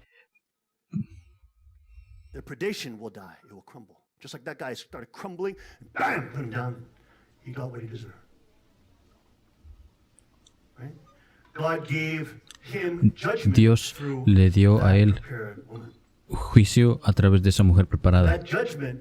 Y ese juicio it's a judgment of a good God. Because why? She's stopping an evil demon that not only probably did that to other women, but you probably to other even children. Right? So she has stopped evil in society, and she also has put out an incredible spiritual message into the atmosphere that says, "Do not do evil." Evil is not lucrative.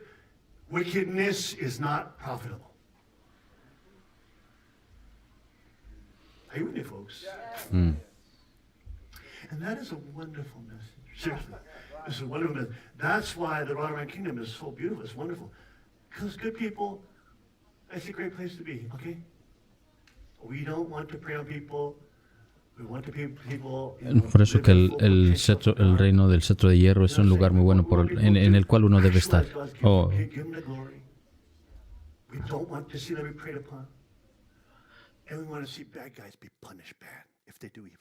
Now, they can always choose not to do evil, right?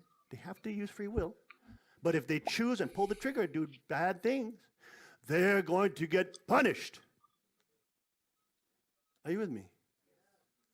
That's a very good situation for good people, bad situation for bad people. Not like the current situation where if you're a bad person, you're a criminal, you got to do whatever you want, and the government will protect you. This is what Trump is fighting against, right?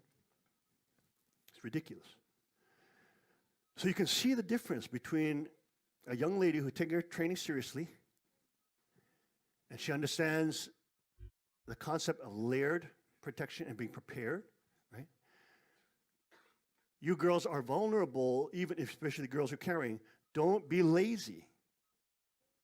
Even when you go to Walmart, oh, I'm just going to Walmart, honey. That's exactly what the people in El Paso say. You know, there's a grandma, a black lady. Her son was on TV, CNN, and he said, my mom always carries a 6-shooter. She always carries it. But that day, she forgot it. She said she was just going to Walmart. That's exactly Así es de que incluso si ustedes van a ir a Walmart, tienen que llevar sus armas. O su arma. Oh no, that's a different guy. That's a different man. That's the young black man who helped young kids get out. But there's another mom who had a gun. She always carries, but she didn't carry it that day at Walmart. Right? So why people training is such a gift to society and a gift to the kingdom of God.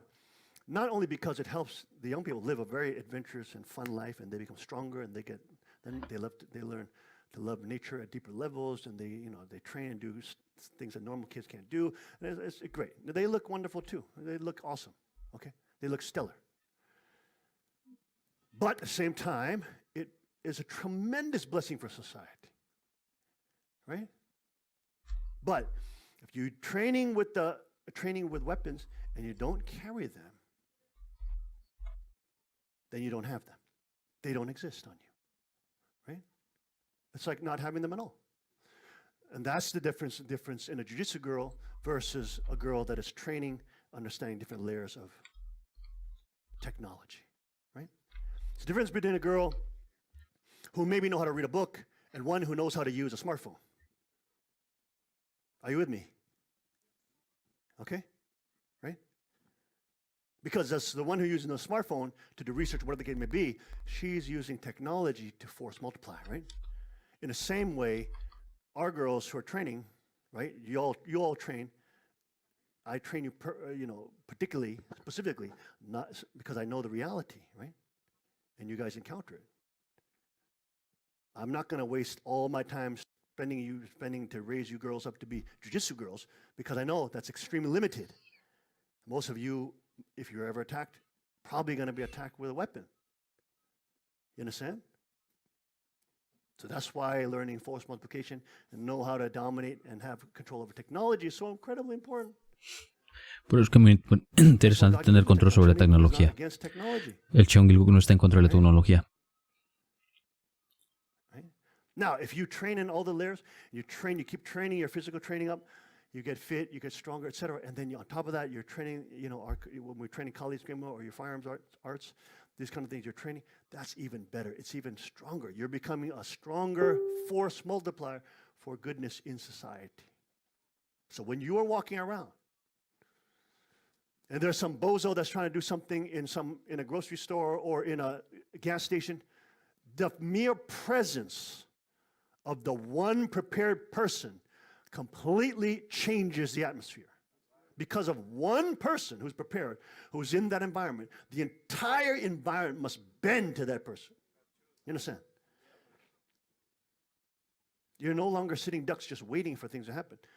You can take active measures, right? And bad guys don't shoot so well when they're being shot at. You can look at all the active self-protection videos. Bad guys start getting shot at, they're running like the birds.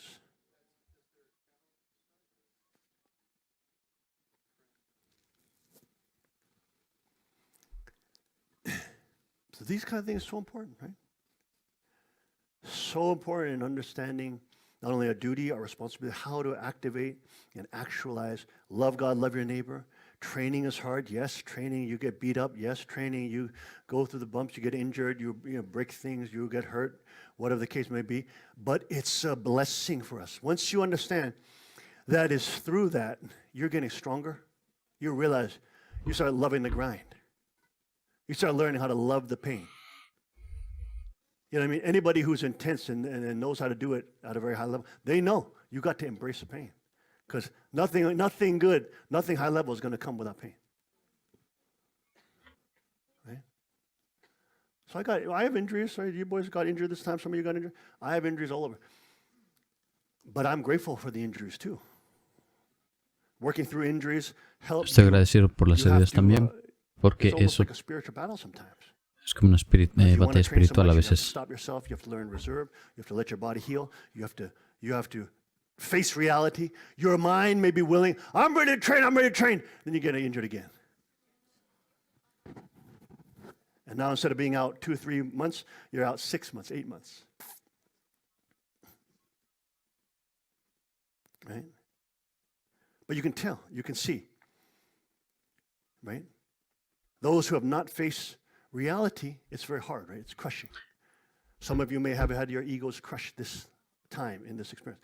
But don't see it as a negative. It's what a great experience you've had.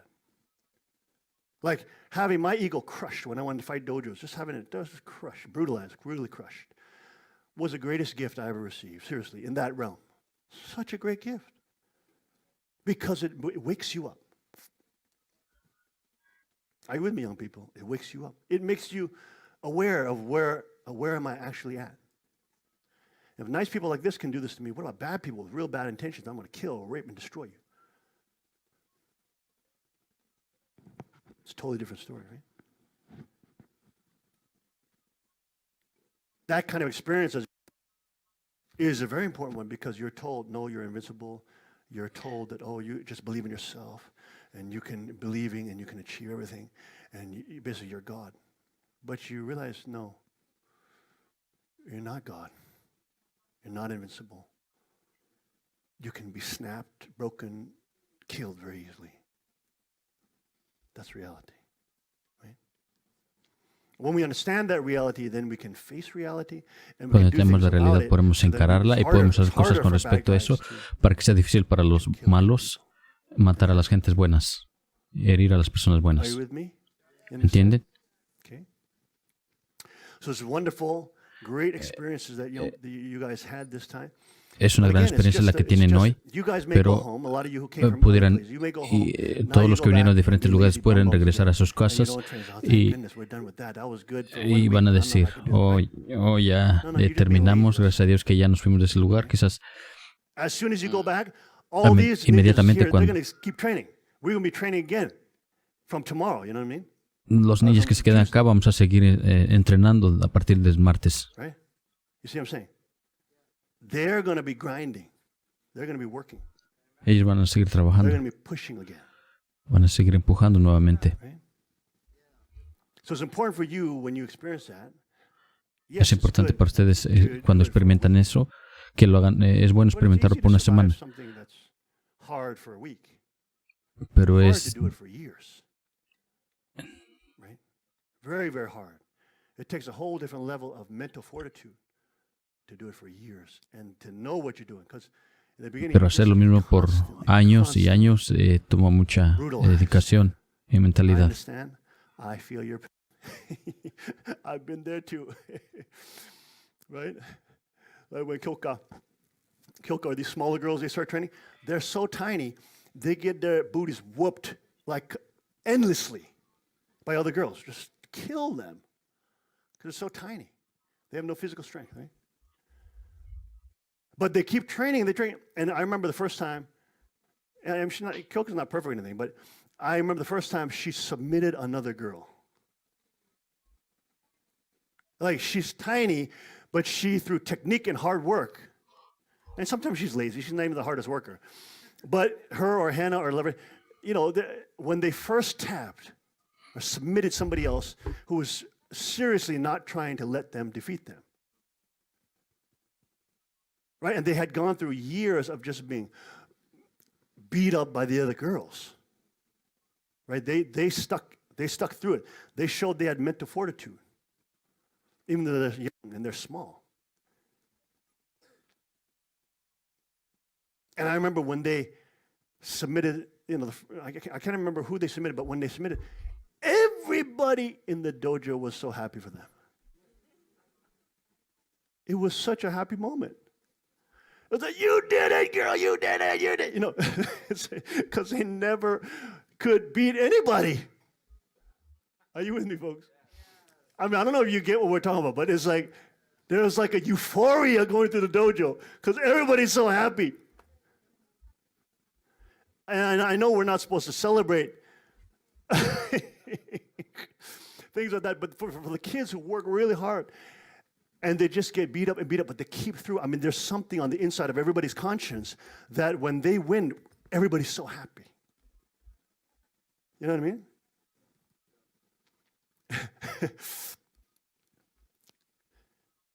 And it's like such an amazing experience just to see that young girl. I mean, I remember when Kilka first came in, she saw a little, a snail. What is a snail? A snake got run over something, and she was crying for like 4 hours. Oh, I'm traumatized. The snake is dead. Like 4 hours, 5 hours crying in the park. I mean, she went from that to now this little girl can defeat grown women. I mean, you see, this is, I mean, I mean, grown men is a different story, but grown girls. That's a big way, right? Big way. Big, what is it? Path that, even though she's a young girl. El rey está hablando ahorita de la transformación que las chicas tienen cuando vienen a los entrenamientos aquí. Empiezan por cero, empiezan de nada y después llegan a un punto en el cual incluso pueden vencer a los que no habían sido vencidos anteriormente. Obvio en el entrenamiento. Everybody is, spoiled. They're in air-conditioned rooms. They're in modern countries, so to speak. They're, you know what I mean? There's no real difficulty that they're going through.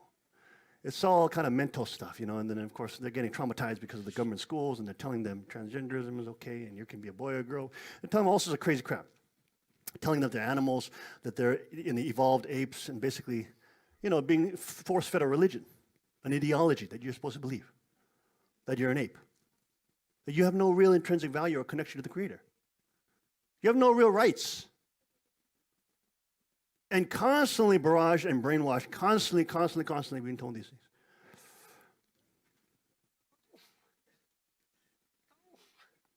Right? They going from that, and then, since they're young, still their faith, they may not understand the nuances of God. They may, they may not understand, they may not have a deep relation with God. But their faith can help contextualize some of the things that they hear in Scripture. When God talks about being a soldier for Christ, when He talks about put on the armor of God. Cuando Dios habla acerca de ser soldados de Dios, cuando dice que se pongan la armadura de Dios, una persona que no ha ido a través de un entrenamiento duro o sido brutalizado, cualquiera que sea el caso, no puede entender qué significa eso. Para ellos, la más difícil es lidiar que perdieron la batalla en un videojuego con alguno de sus compañeros en línea. Ese es el nivel en el cual ellos se encuentran. You boys are like that too. But through training, you go through stuff that is in a safe environment. A través del entrenamiento pasas a través de cosas, pero también tienes que ir a través de muchas dificultades, dificultades mentales, dificultades físicas, heridas y otras personas dominándote brutalmente. Si eres un poco arrogante, vas a tener tiburones que te van a venir a tranquilizar, porque los dojos no son clases de cocina, algo así. Es más como estrangular y todo eso.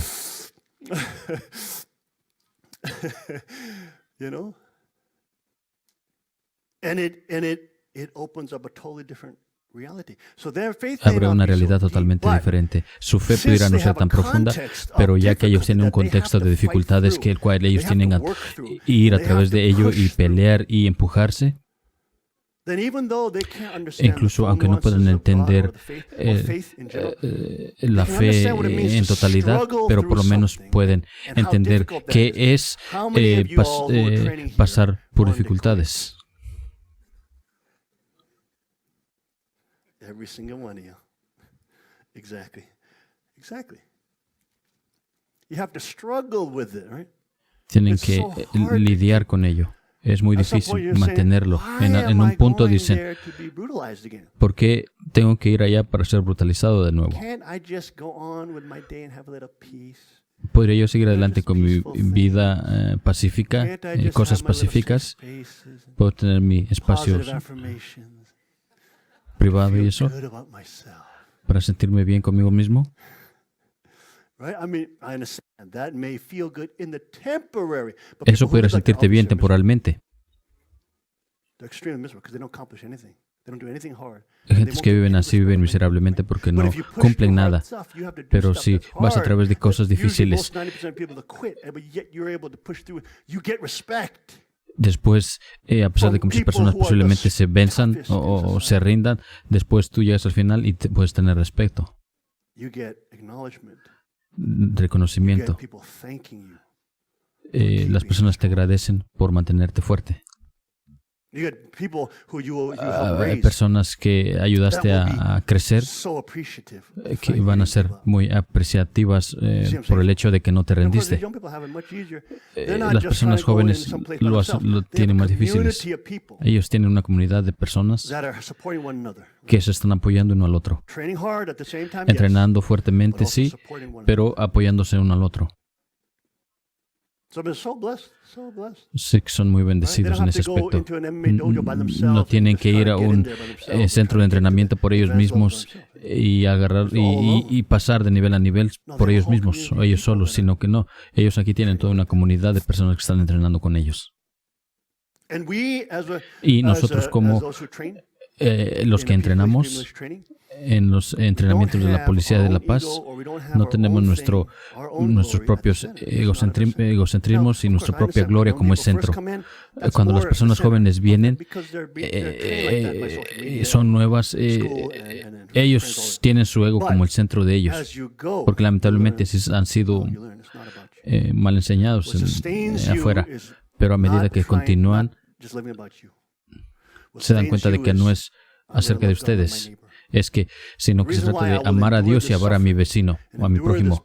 La razón por la que voy a soportar este entrenamiento y estas dificultades no es para que yo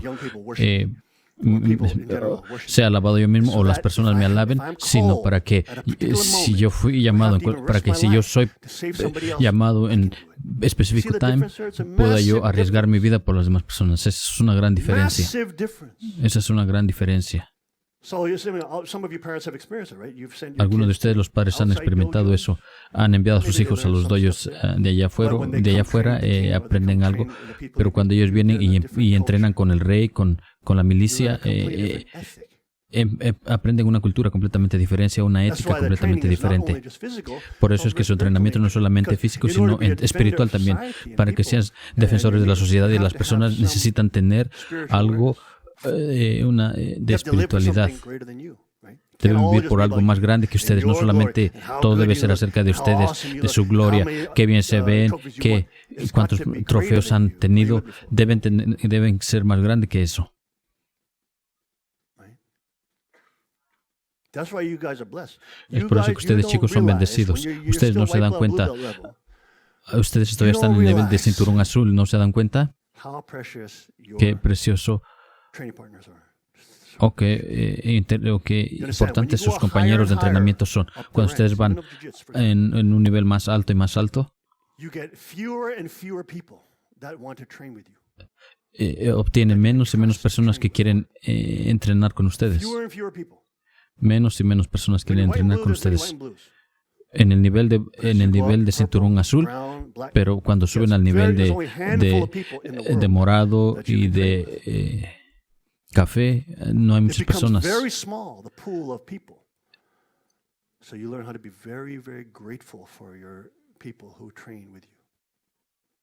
Y debido a eso llegan a ser muy agradecidos por el hecho de las personas que pueden entrenar con ustedes. So you don't really give a crap about your training, but just want to dominate them and just yeah, got them. You just feel like that. But as you go, no, you start really having to respect and love your training partners. a medida que continúan van a tener que aprender cómo agradecerle a sus compañeros de entrenamiento. An ashtray to train with. Number one, you're going to get hurt. Number two, you're going to get high-level guys hunting you. Si eres malo en entrenar, pues en primer lugar te vas a lastimar. En segundo lugar, las personas te van a venir van a limpiar el piso contigo y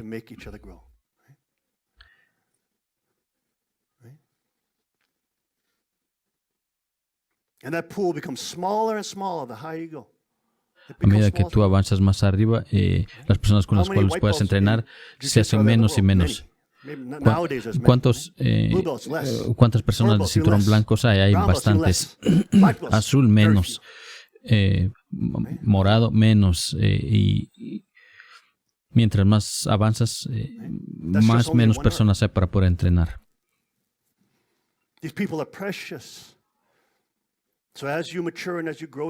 A medida que tú maduras y entrenas con estas personas, te das cuenta qué tan importantes estas amistades son, qué tan importantes estos compañeros de entrenamiento son.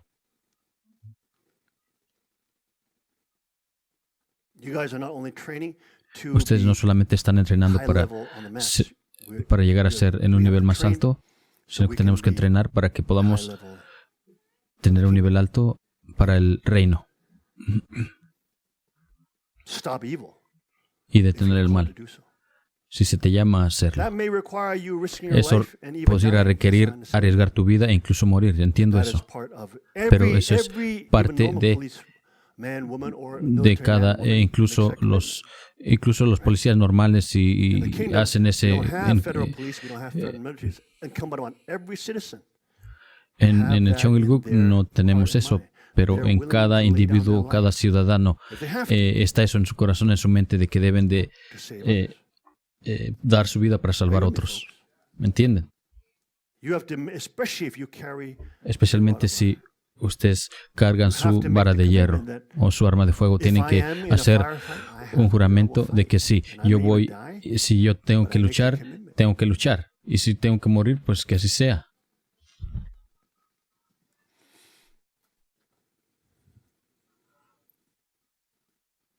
How wonderful was Kuk Jinim's speech at the camp? Wasn't that nice? Fue un discurso muy hermoso el de Kuk Jinim, el que Kuk Jinim dio en el campo. He was talking about, what was he talking about? He was talking about when you have a firearm, right? You have life and death in your hands. Él dice de que cuando tienen un arma de fuego tienen la vida y la muerte en sus manos.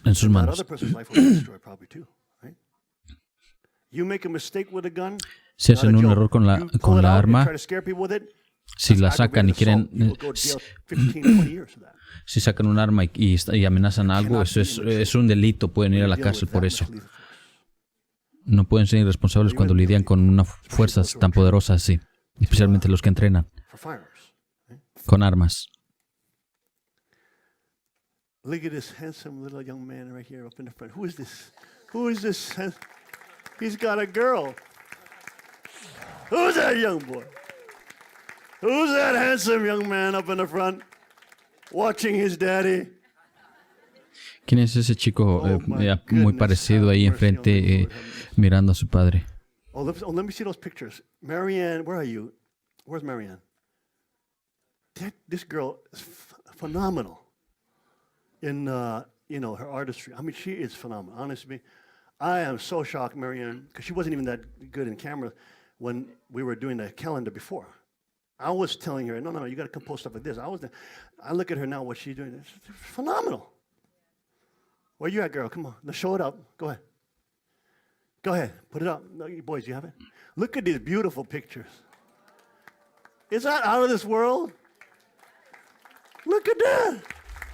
That's some high-level pictures right there. Holy Schmitter, you see that? Go ahead, show me another one. Look at that. That one's not that great. That was not there. Okay. That one I don't like so much. Go ahead, next. Look at that. Look at that. I mean, Shimpa looked like some kind of like pretty boy or something. He looked like some kind of Korean drama. You know what I'm saying? Esas son las fotos del... ninja. He's been trained by his daddy.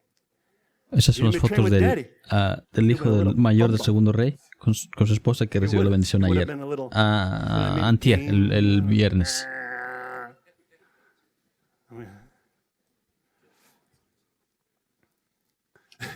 I'm killing monsters on the internet. I'm so brave. Ah! No, now he's a real defender. He's a capable man. Ahora él es un verdadero defensor. And I don't have to worry about him. Cuando él sale, yo no tengo que preocuparme. And I know he can kill grown men with his empty hands. And he's been trained well by his daddy. So I know he will have multiple layers of tools on him as well. And by the way, this year he turns 21, and he will get a CCW, concealed carry weapons permit, and be carrying a rod of iron, as well as a young rod of iron king. Este año él cumple 21 años y ya va a poder cargar arma. Marianne did an amazing job, did photos all day long, I guess, right? They were beautiful photos. Now you look at this picture, go ahead, flip back to the other ones. It's like almost like a Korean drama, but it's not an evil Korean drama. Es como una telenovela, pero no es una telenovela coreana, pero no es una telenovela mala. Las telenovelas coreanas son como pornografía para las mujeres. Teach you that the predator men are the good men. Bull crap. Bull crap. Teach you all the opposite things. Right? Teach you that, you'll be able to change the philandering Casanova boy. No, you won't. He will use and abuse and spit you out. That's the reality of a predator. But you believe the lies of the women porno. Si crees en las mentiras de las telenovelas, and of course, that makes you what? More dissatisfied. Eso te hace más desatisfactoria con tu relación con tu rey o tu esposo, porque no puedes estar agradecido por este hombre quien está trabajando fuertemente y trata de complacerte porque estás viendo otro actor en una televisión o mintiéndote. Y todo lo que puedes hacer es comparar. Those people are experts in women's psychology. They know how to market and target directly to women and their emotions. Just like people in pornography know how to target directly to men, right? The whole industry of drama is about exploiting women, to making you continue to consume that porno. Are you with me? How many women who loved Korean dramas, once you started hearing the reality of the Korean dramas and you cut that out of your life, how many women have experienced better relationship with their husband? ¿Cuántas personas después de mirar las telenovelas tienen mejores relaciones con sus esposos? The queen didn't watch too much Korean drama. She did like manga though. She did like animation stuff because she was an artist. So actually, to her credit, she stopped watching when was it? Last year? 2 years ago? 2 years ago, she stopped watching like Korean animation stuff.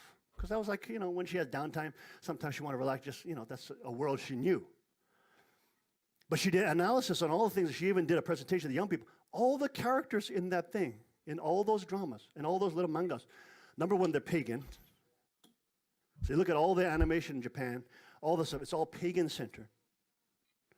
Usually, for example, like Mononoke, who's the artist who does the Miyazaki Hayashi? A lot of his themes are like nature worship. And of course, that people are bad and we're destroying the environment, right? And of course, he allies with the UN and climate change and all this kind of stupid stuff, which is basically controlling and taxing people for breathing. So he's actually supporting totalitarianism, right? But it's made in anime form. So young people get brainwashed early because whenever an anime turns on, they go, they get mesmerized into it, right? But they're teaching leftism principles. Big government is good. Big government saves the world, right? This is what they're teaching to young people. Free sex is fun. It's good, right? Casual relationships. There's some women heroes in anime and stuff like that just have sex casually like men. And they just forget about it and then go kill people. So that's supposed to be badass. That's supposed to be cool. Right? So it's a very weak form of Satanism that they're teaching, actually, through those particular fields. And of course, the Korean drama stuff completely lies to women about men.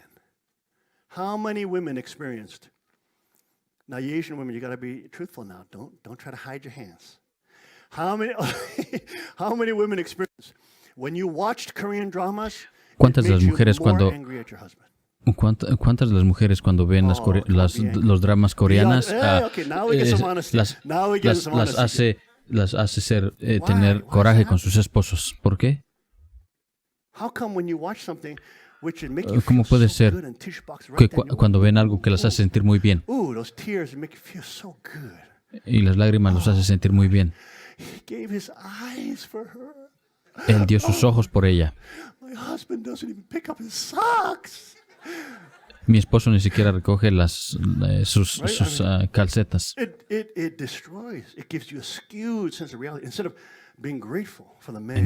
vez de ser agradecido por el hombre por el que Padre te dio, por todo su trabajo, por su sudor, por su protección que está tratando de hacer, por todo lo que está tratando de hacer, por todo lo que está pasando todos los días,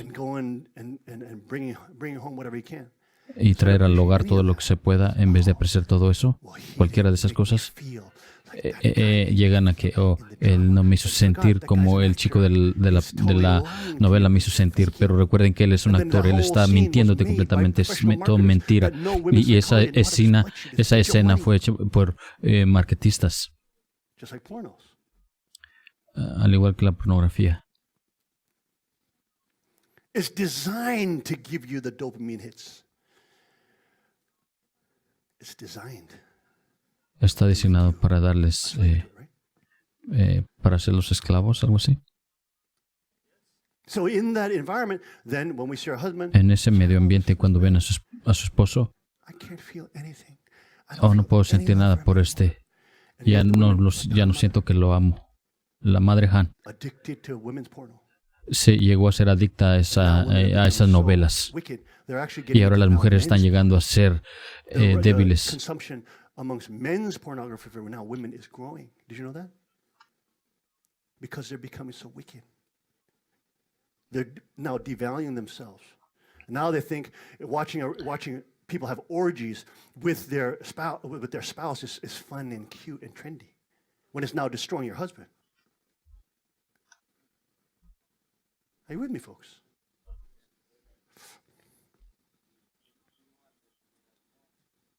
It's ridiculous.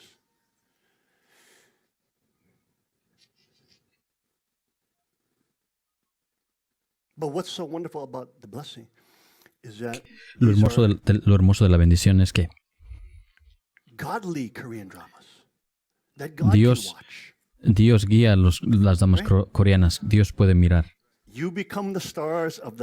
Ustedes llegan a ser las estrellas de las telenovelas coreanas en la bendición, y Dios puede mirarlos y tener alegría porque están bajo su autoridad. Él puede ver.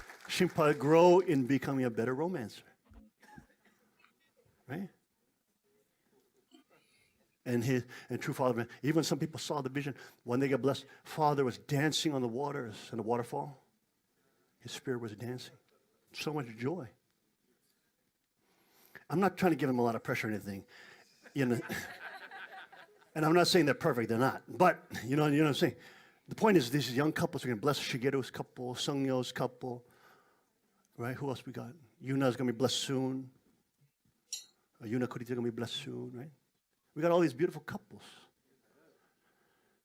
They're like a real Korean drama, but it's a godly drama that's bringing joy to God. Oh, Marshall Christine, look at you beautiful cuties. Look at you getting, right? It's going to become a godly drama, bringing joy to God. Right?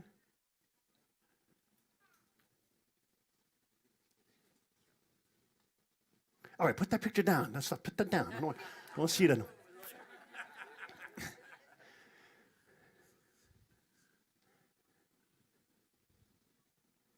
It's amazing. That's a blessing.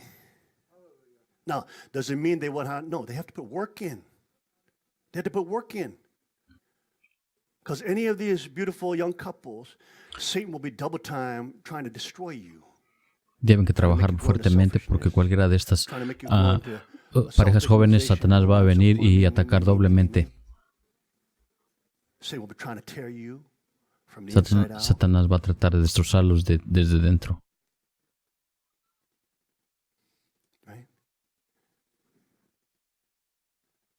You know, so cute back there with Alex, and while he's waiting in the hot camp, he's waiting for his dinner, and she's fanning him. I said, honey, don't do too much now, you understand? Don't explode later. Don't work too hard now, you understand? Be yourself, baby. Don't get him do you the fanning all the time.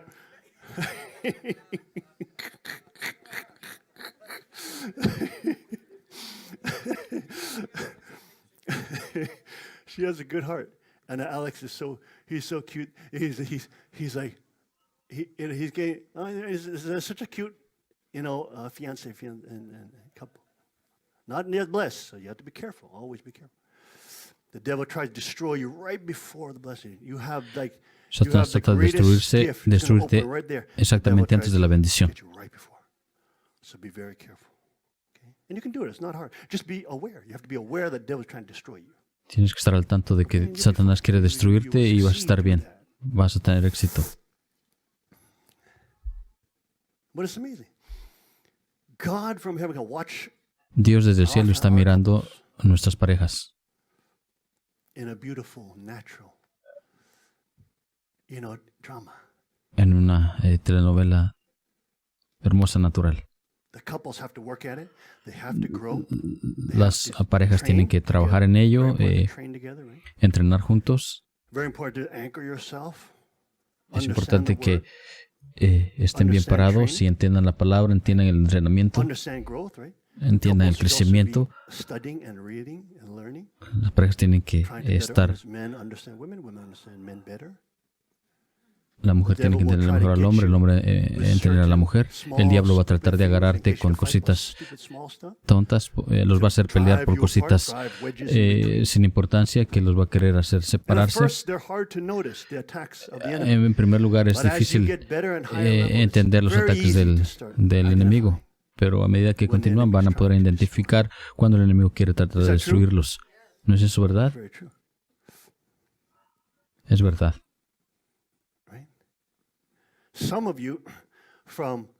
Algunos de ustedes son padres solteros. En sus mentes piensan que van a perder o a fracasar. Satanás, esa es una mentira que Satanás les está diciendo para que ustedes ya hayan fallado incluso antes de que vayan a la bendición. Él creó ese sentido de fracaso antes de que vayas a la bendición. Incluso en la familia verdadera había un medio ambiente tonto, un medio ambiente estúpido. El que decía, vas a ir a la bendición o pobre de ti, algo así. No, él dice, yo quería ser bendecido. I did not buy into this whole culture that was developing. Oh, you're getting blessed. It's such I'm so sorry you get blessed. I understand you. That's such archangelic crap. Cuando decían, vas a ir a la bendición, lo siento por ti, pobre de ti. Y le dice, esa es una mentalidad arcangélica. ¿Por qué no decían, te va a ir bien, sé paciente y trata de sobrepasar todo, trabajen juntos? ¿Por qué no se me dijo eso antes? ¿Cómo es que demonios tontos querían sabotear mi bendición incluso antes de ser bendecido, tratando de me decir, lo siento, vas a ser bendecido, lo siento por ti? No quiero nada de esa basura. Eso va a destruirme. Debido a que yo estaba entrenando y todo eso, no creí nada de eso. Yo voy a ser feliz, voy a tener éxito en mi matrimonio. Todos los días todos los años van a ser increíbles. Ese era nuestro modelo.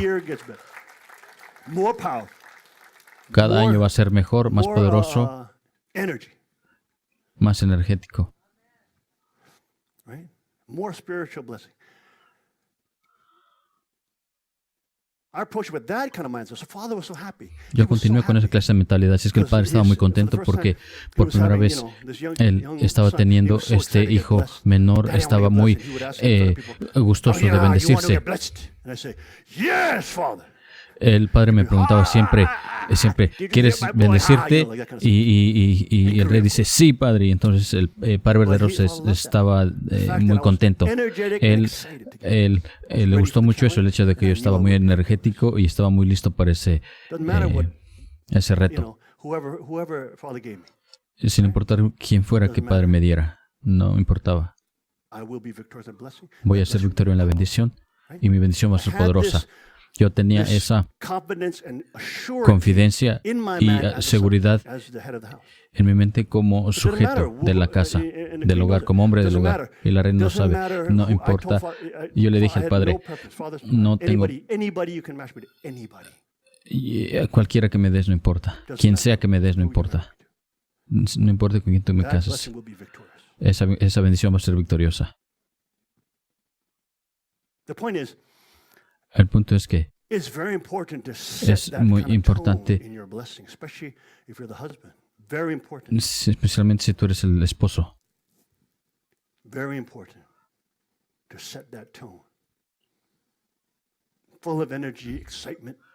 Lleno de energía y entusiasmo, y listo para la aventura, listo para el camino, listo para las batallas. No con tu esposa, sino con Satanás. Listo para todo y tener victoria. Lo sabes muy profundamente y tienes 100% confianza. Y esa confianza es... As a queen, she thought, oh my gosh. When I first said, I said, baby, you're going to love me. And she just met me first day. She said,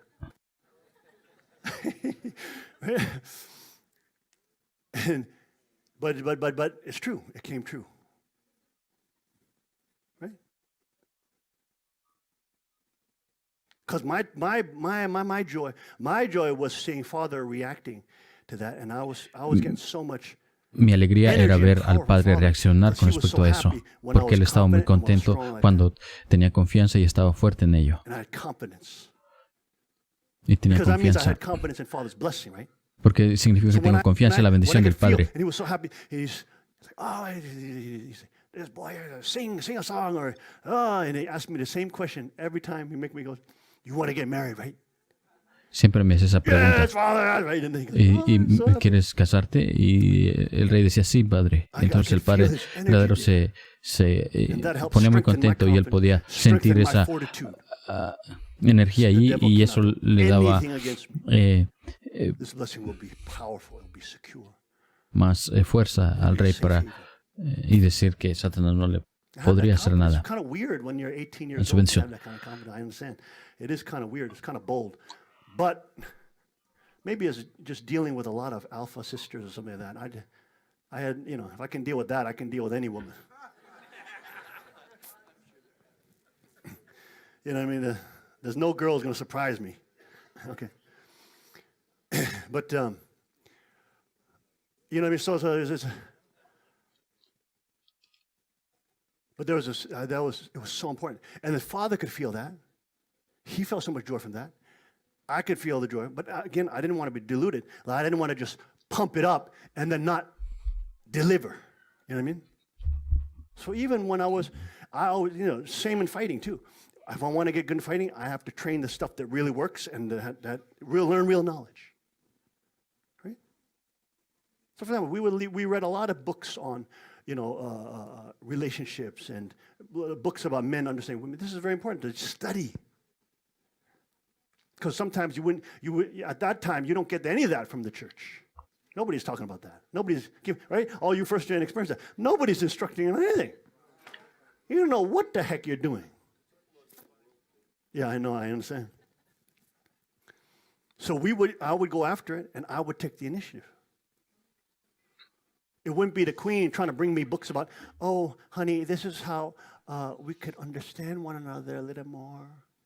And the husband goes, okay, bam, in the trash, right? No, I was the one always studying. I was the one taking initiative, right? Because I'm the subject. I'm the leader. Taking responsibility to lead my flock into a success. Are you with me, folks? I'm not waiting after I have failure for, my assistants to come and, no. I'm going to create that. So again, that's like your 5%, right?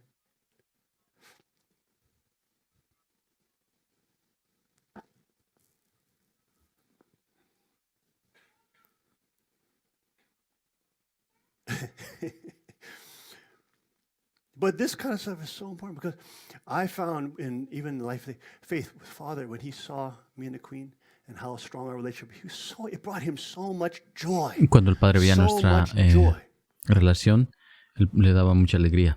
I mean, if all you folks also have children, they're blessed. When they have strong center and they are faithful and they, you know what I mean, it brings you.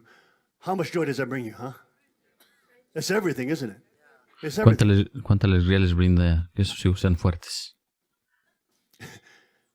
So we were training early, and then with our kids too, training early too. Right?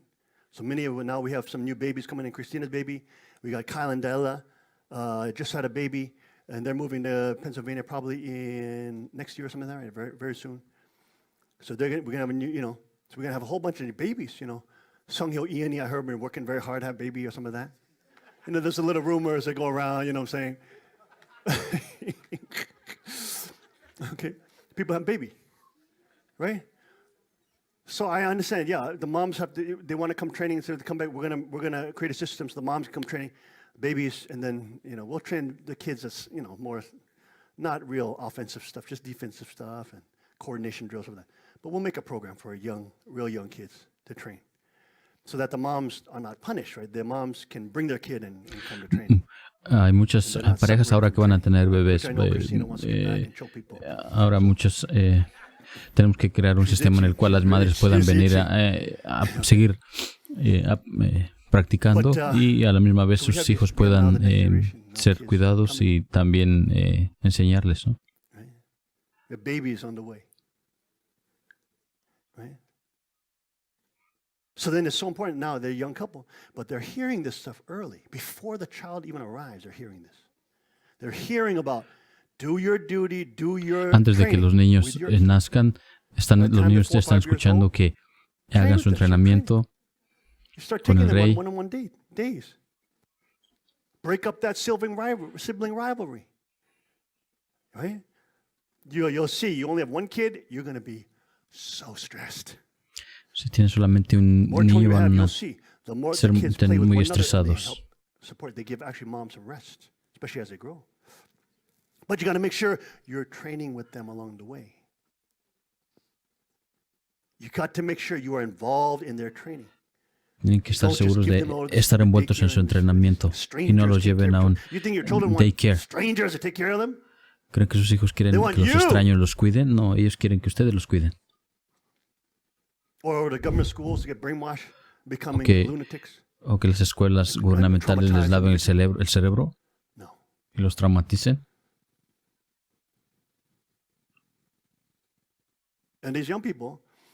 Estos jóvenes han entrenado y conocen los sistemas. Por ejemplo, no tenemos que pegarle a nuestros hijos. Obviously, if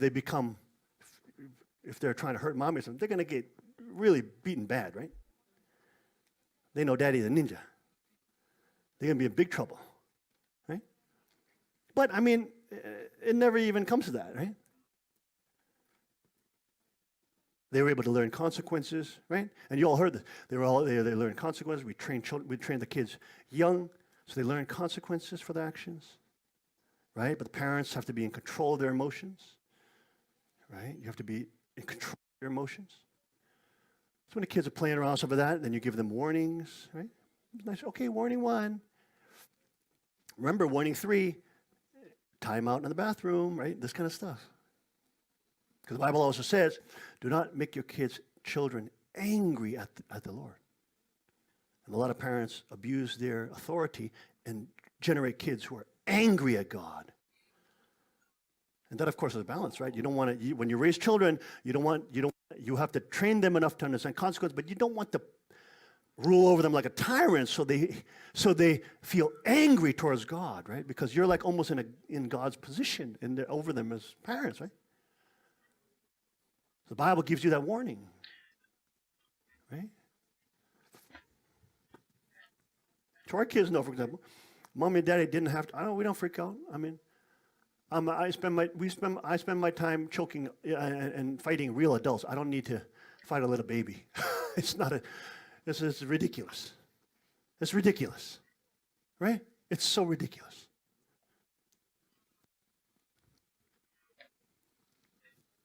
Right? So they learn consequences for behavior. Los chicos aprenden consecuencias por el comportamiento. Cuando ellos reflexionan con respecto a eso, dicen, nuestro padre no abusó de nuestro poder, el poder que él tenía sobre nosotros.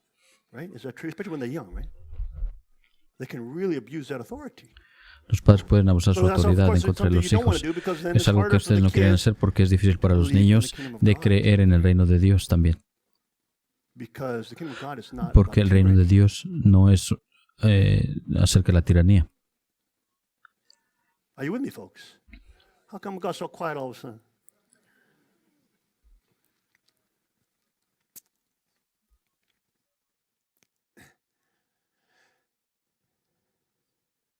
Right? I remember Shimpai. I'm only telling this because he's now married, but maybe I did too. But he one time playing with Shimon, because Shimon, they're young. We're in a small space, little condition house, and Daddy has my little teacups and Chinese tea tape stuff in the shelves. And Daddy's a monk, so I have tea table, and I sit on the floor, and bald head, and I drink him a tea. Okay.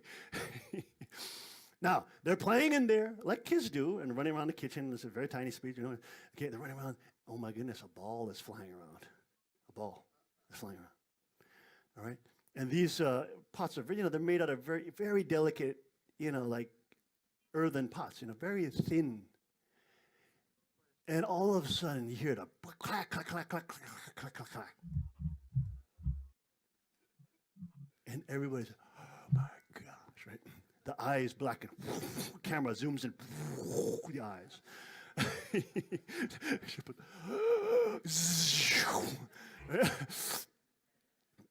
Now he's dead. Now he's dead. Daddy's wrath is coming. Yeah, that was one of my favorite pots, teapots. So Shimpai's in there, and he's small at the time. He's trying. Kuchi Shimpara, you were small. How old were you? Very tiny, very small. And Daddy come in. I'm big, a big guy. And I come in, and there's a ball, broken teapot all over. And Shimpai is holding on to everything.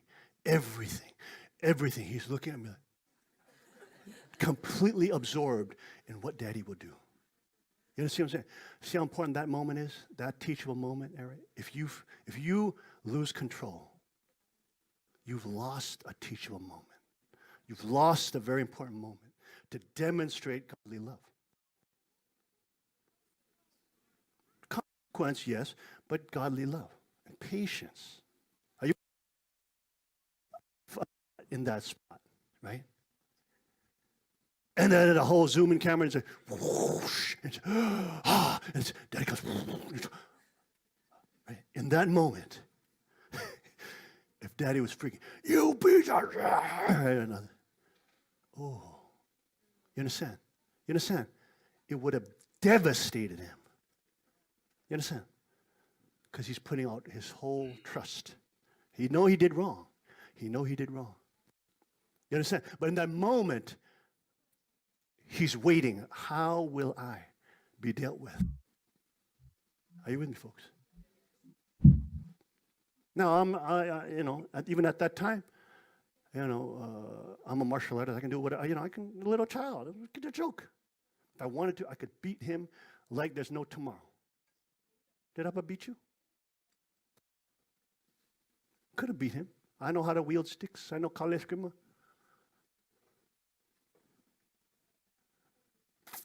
Are you with me, folks? You see, those moments become what? Moments, teachable moments. So Daddy came in. I said, "Oh, okay. Oh, that was a pot that Daddy really liked. Okay, well, clean it, get the rag, clean it up. Right? You see how calm I was? Calm. No anger. Are you with me, folks? Calm, no anger. No emotion. No over-emotionalizing. Are you with me? Have control over your mind and body. El rey está contando una anécdota acerca de cuando su hijo mayor estaba, Chimpa estaba pequeño, con su otro hermano estaban jugando por ahí en la cocina y quebró un conjunto de tacitas de té que el rey le gustaba, definitivamente era su conjunto de tazas de té favorito. Y estaban jugando por ahí y quebró todo ese conjunto de tacitas de té. Entonces el rey dice de que en realidad pues él pudo haberlo golpeado, pudo haberlo regañado y esto otro, pero no, el rey calmadamente fue y le dijo que los recogiera y como si nada, ¿no? El rey dice de que él pudo haber venido y golpearlo pero no, él no hizo eso, él estuvo calmado y él lamentablemente hay muchos padres que hacen eso con sus hijos y muchas madres también que hacen eso con sus hijos. Lo pude haber golpeado. Y él aún recordará esto hasta hoy en día.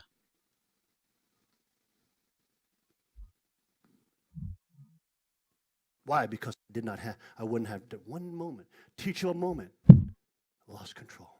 ¿Por qué? Porque en un momento perdí el control. That's how quick it can happen. Es así de rápido que eso puede ocurrir. Happen quick, like that lady. She had to fight the bad guy quick, unprepared. Boom! It just happens. Same thing with these very small moments where we raise our training our children. The devil tries to come in and create disasters that piss us off and make us destroy the relationship. Are you with me, folks? Yes. But what Daddy didn't know? Came in, very controlled. Okay, teapot's on. All right, get your tissue. You got to do what you got to do. All right, let's think of consequence now. What should we do? Dice ahora, what he got. I think he got like. Pensemos ahora en las consecuencias. Simplemente limpia eso, algo así. Veamos cuáles son las consecuencias ahora de lo que pasó. Lo que le dije fue que quizás se fuera al baño por 15 minutos o que ya no iba a jugar videojuegos por cierto periodo de tiempo. Pero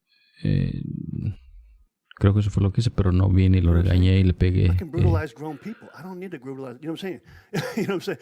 I don't need to. You know what I'm saying? I could, but if I was immature, I could have been so angry, right? Si yo fuera inmaduro, pudiera estar enojado. Y hubiera podido causar un desastre.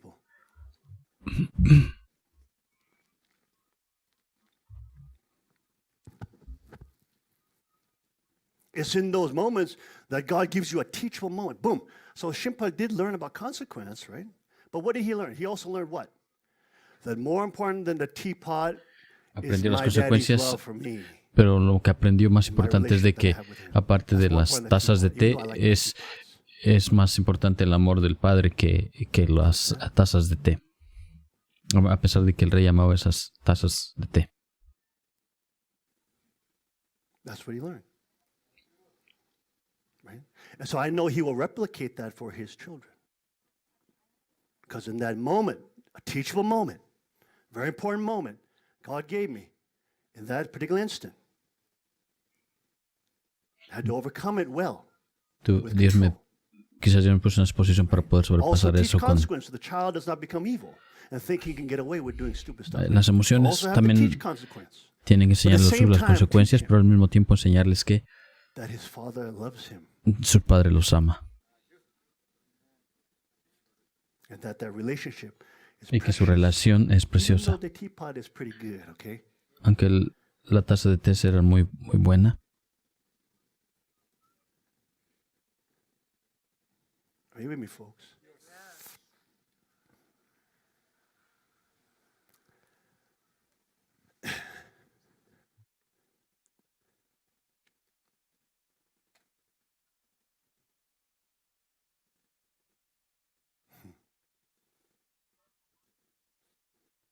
So many of those kind of teachable moments. But you, as young parents, you have to be careful of this. Careful of this. Como padres jóvenes deben tener cuidado. Uno de los retos de la reina era, es natural para las mujeres preocuparse por los hijos, los niños. There's a time where Shimpa, they're not doing so well in school in Korea, and they're moving around so many times, different public school, different this school, this school, Chongpyeong school, Seoul school, all this kind of stuff. They move around like so many times. I think they move like, how many times? 6 times or something like that? Because we had to move around all this kind of stuff. So it wasn't easy for them. But anyways, so they're not doing too well in school, and mommy is freaking out. She get a call from the principal's office. Hubo un tiempo en el que los niños se estaban moviendo de aquí y de allá. Básicamente se tuvieron que mover como 6 veces de las escuelas. Happily playing video games. That just makes her fire just burn hotter. Y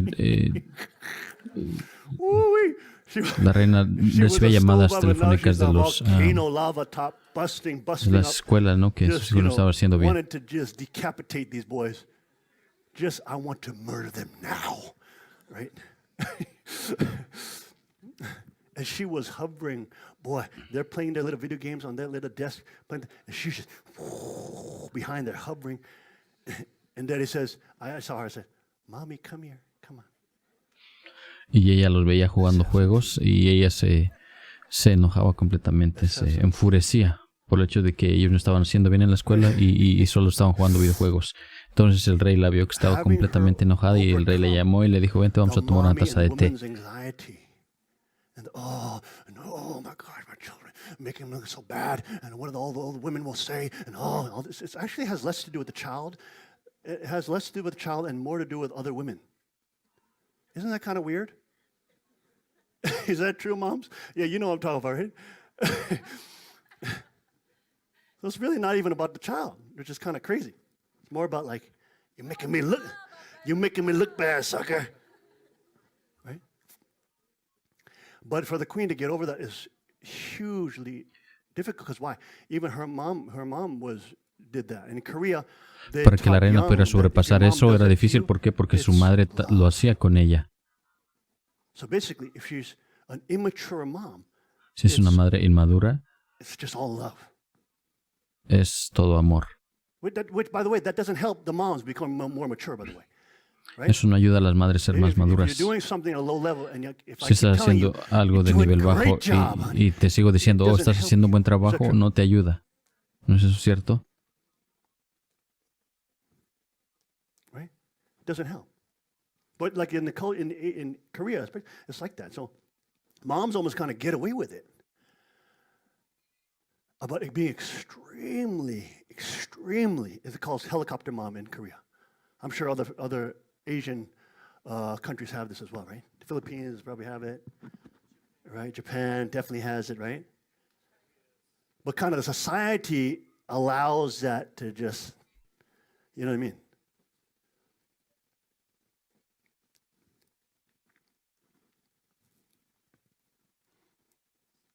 But of course, that is so devastating, especially for boys, to get constantly disapproved of. I mean, there's some moms that through training and we've been training with them, etc. They've stopped the nagging, the chansui, the verbal assaults all the time, the constant,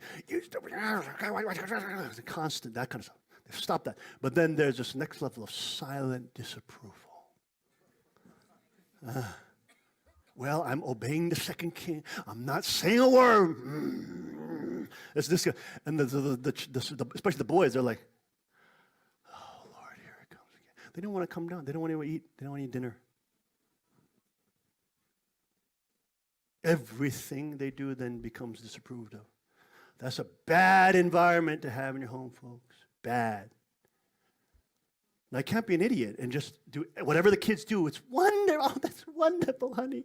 Oh my goodness, you're transgender, wonderful. Like, you can't be those kind of idiot leftists too, right? Oh my goodness, like, you want to become like, oh my gosh, that's ridiculous too. That kills children too. That totally makes them inept, right?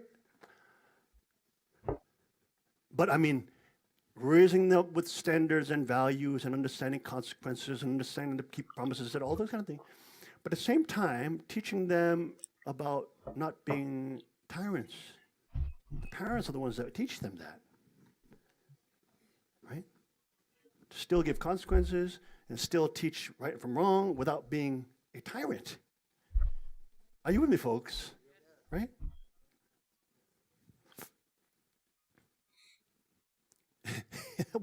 that would be a very important thing.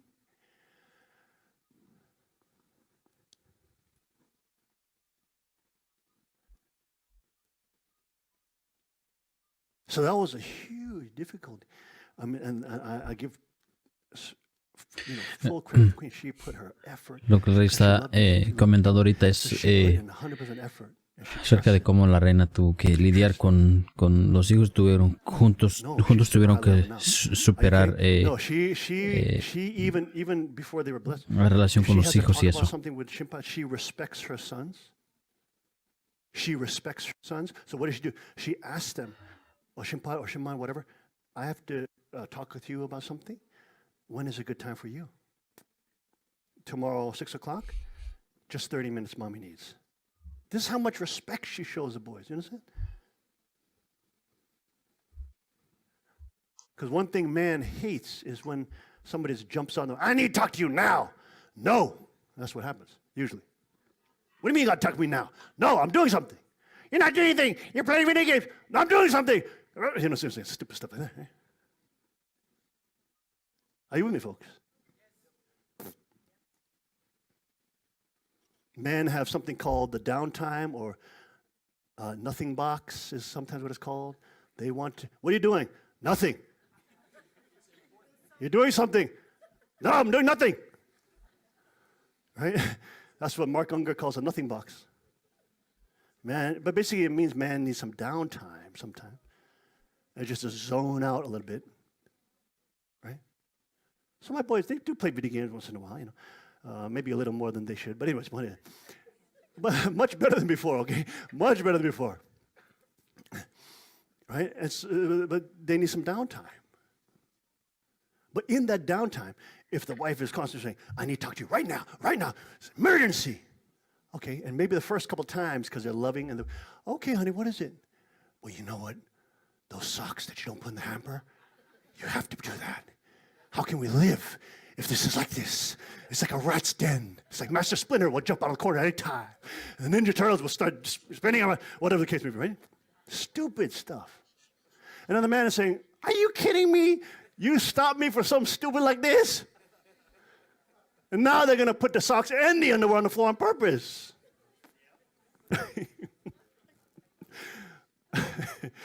Because after a time, it's ridiculous. Right? But especially if you got a neurotic wife about cleanliness, they can go nuts on you, right? And the queen is not like that, thank God. But, you understand, this kind of stupid stuff is what the devil uses to get in on you. Dig, yes. So, you know, when they have that little scuffle, I need to talk to you right now. No, I'm doing something busy. You're not even doing anything. I have to call somebody. No, you're not even doing, I don't even see you doing anything. All this stupid, it's idiotic. Why couldn't you just Lo say, que el rey está comentando ahorita son anécdotas que pasaron en la familia con respecto a cómo educaron a sus hijos y eso. Me, and of course she even did it for sons. So now what happens? The sons understand mommy doesn't demand us, Dice de que force us, use coercion on us and guilt shaming to bend us into whatever she needs to do at that emotion. She feels a certain emotion. We all have to bend to that emotion, right? No, she'll know. She's a mature woman. She'll know how to digest that emotion, become unemotionalized, think about the issue before she wants to address it in a rational way. She'll think, stop, think, let the emotions die down first. She'll think. Sometimes she'll even prepare a PowerPoint presentation for our boys. That is super high level. I mean, that's like New York Times best-selling author level, you know what I'm saying? She prepared a PowerPoint presentation for her sons. Keep it under 20 minutes, whatever the promise was. And what did she do? Because she's done that, she put the effort to do that. Not only she become a better person and more happy, because she doesn't unintentionally scar the relationship so stupidly and so much, right? She avoids all that, and she can, and all the boys and all the children they can admit, mommy is very good to us. She's very, rational with us.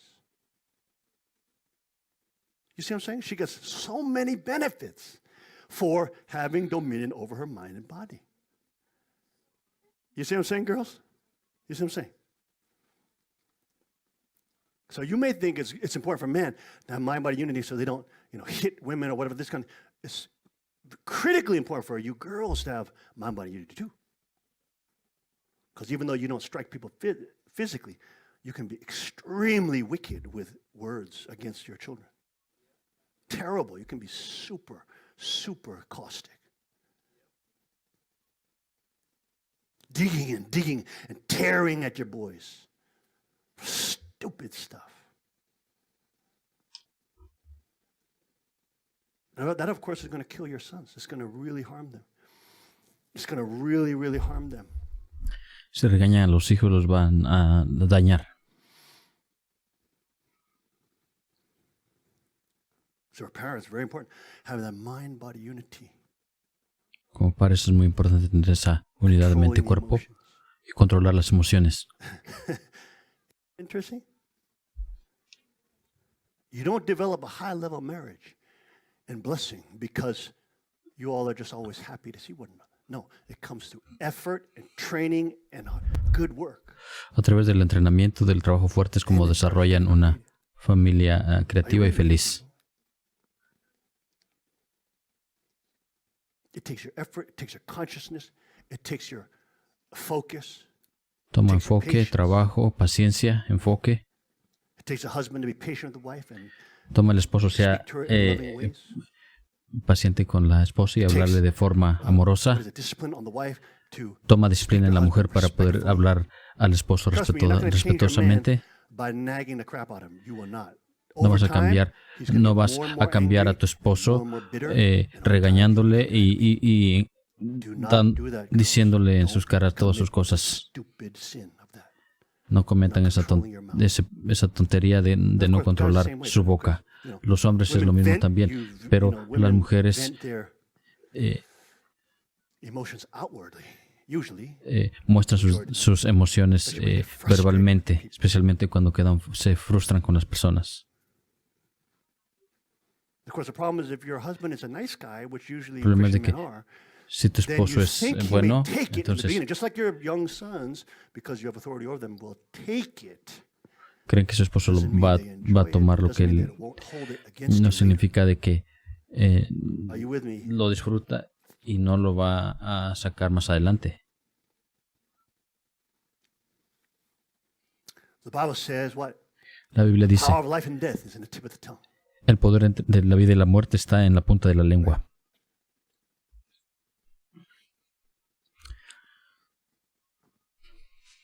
Right? So you have so many moms Tiene muchas madres las cuales no han entrenado, don't even know how to have mind body over ni their lips, siquiera saben cómo tener mente y cuerpo sobre los labios.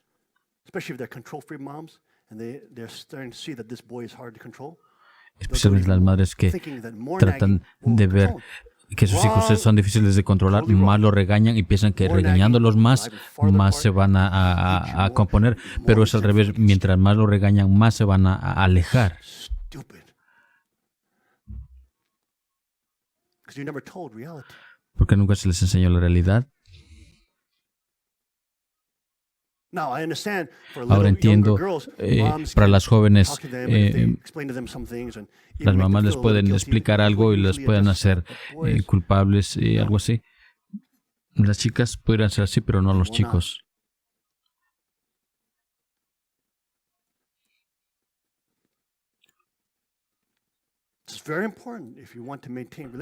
Es muy importante si quieren mantener la relación con sus hijos. Los hijos son muy preciosos y ellos van a ser grandes protectores. Número uno es, por supuesto, tienen que mostrar el ejemplo, tienen que mostrar respeto a su esposo, pero como Dios lo ha mandado. No significa que tienen que estar de acuerdo con todo, pero cómo lo cambian no es a través de la arrogancia, ni gritándoles, ni aventándoles los platos. Eso es ridículo. Eso es como un niño de 4 años. En términos de temperamento, es como esa mujer de 4 años. Como esa mujer es como una niña de 4 años. Es ridiculous, right?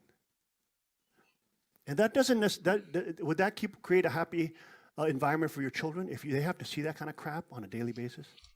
Do you think they're going to be happy to live under your authority? ¿Creen que sus hijos van a estar felices viendo esa clase de cosas todo el tiempo? ¿Creen que ellos van a estar bajo su autoridad? Ellos van a ser miserables viendo esa clase de actividad todo el tiempo.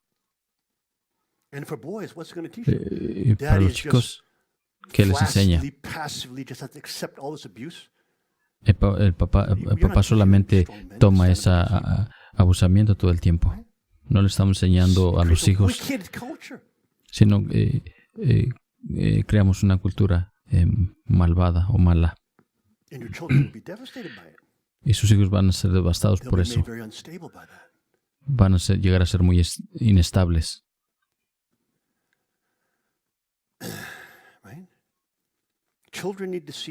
Los niños necesitan ver a los padres maduros o a padres maduros.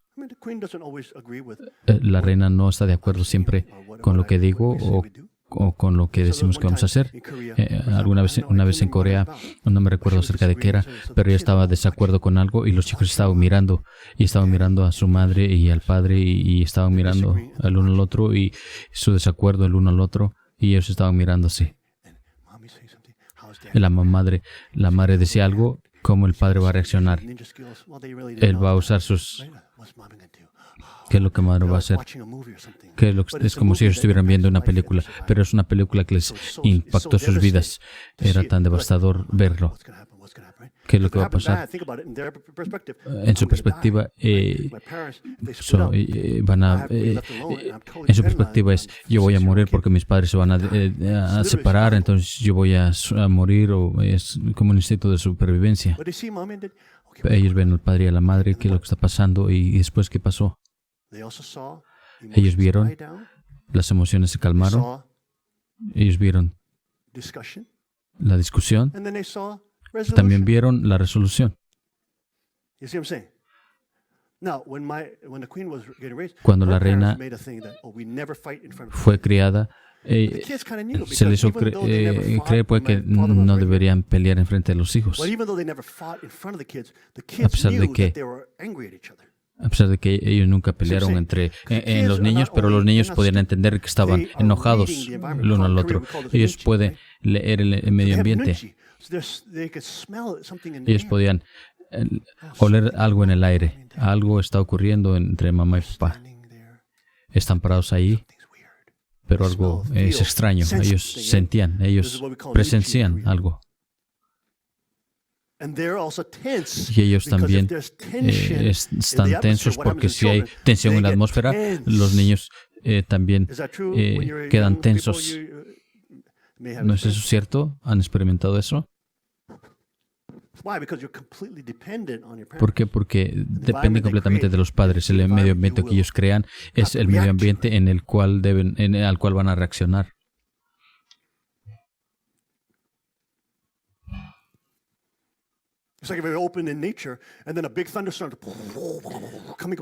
Es como si estuvieran en la naturaleza y viene una tormenta y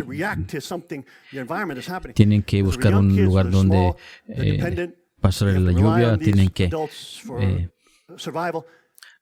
depender en los adultos en cómo es algo similar porque tienen que depender de los adultos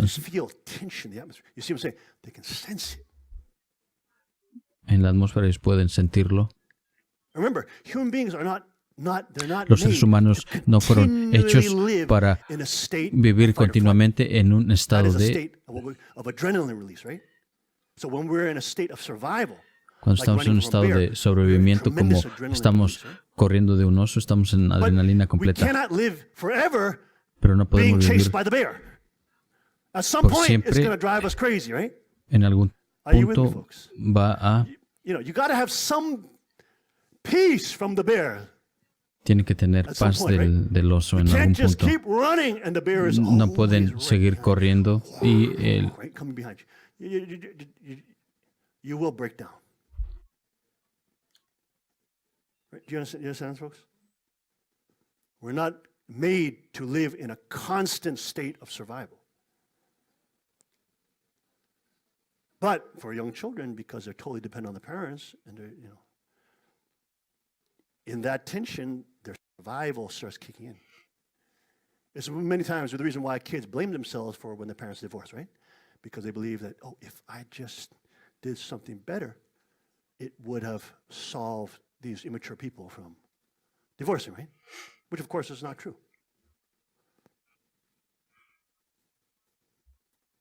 Are you with me, folks?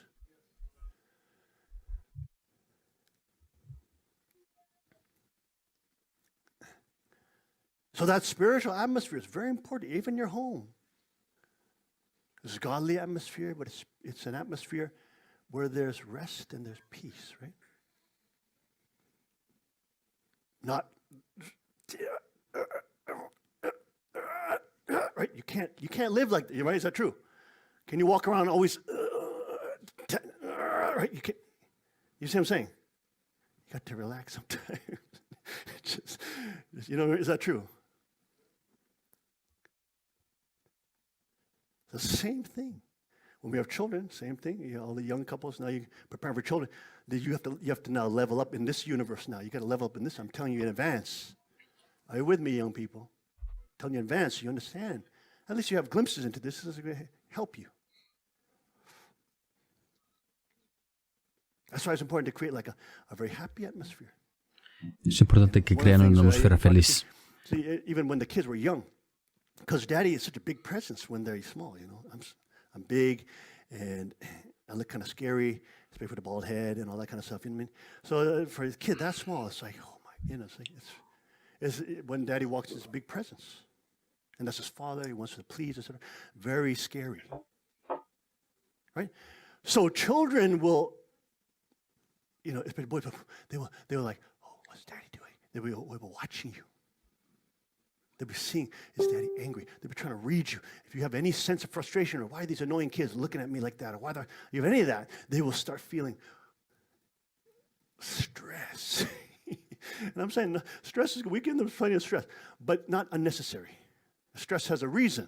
Just like in training, stress has a reason. But the reason is to make you stronger against the stress, not to give you continual stress until you die. Yeah, you with me? Right? You don't continue to pressure the rice, otherwise you what? Overcook the rice. You have to have a certain amount of pressure, then the rice can do what it has to do.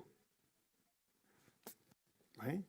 And you can't eliminate pressure, because then the rice doesn't cook and it becomes, you know, it doesn't become real rice, right?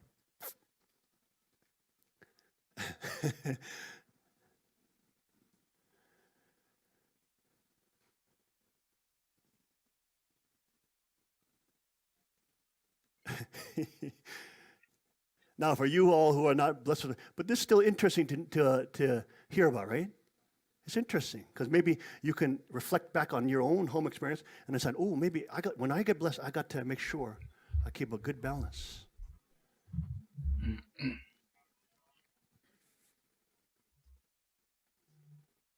Right?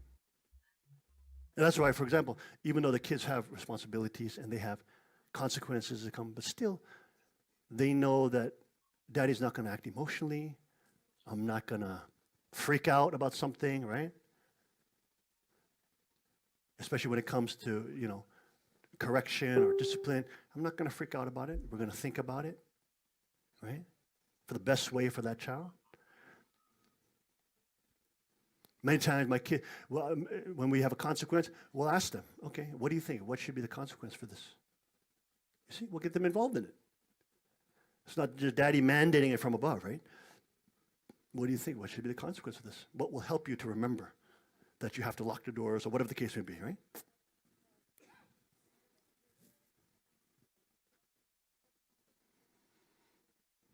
You train with your kids. You train with them. Right? In that sense, you have to be a high-level coach.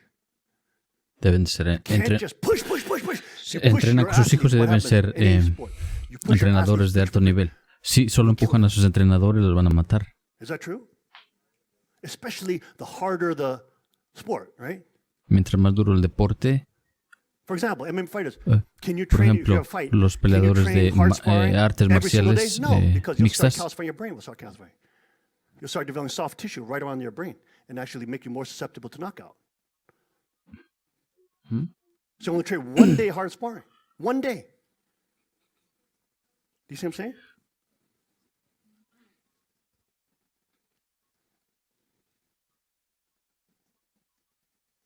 Because there's limits on what a human person can take, right?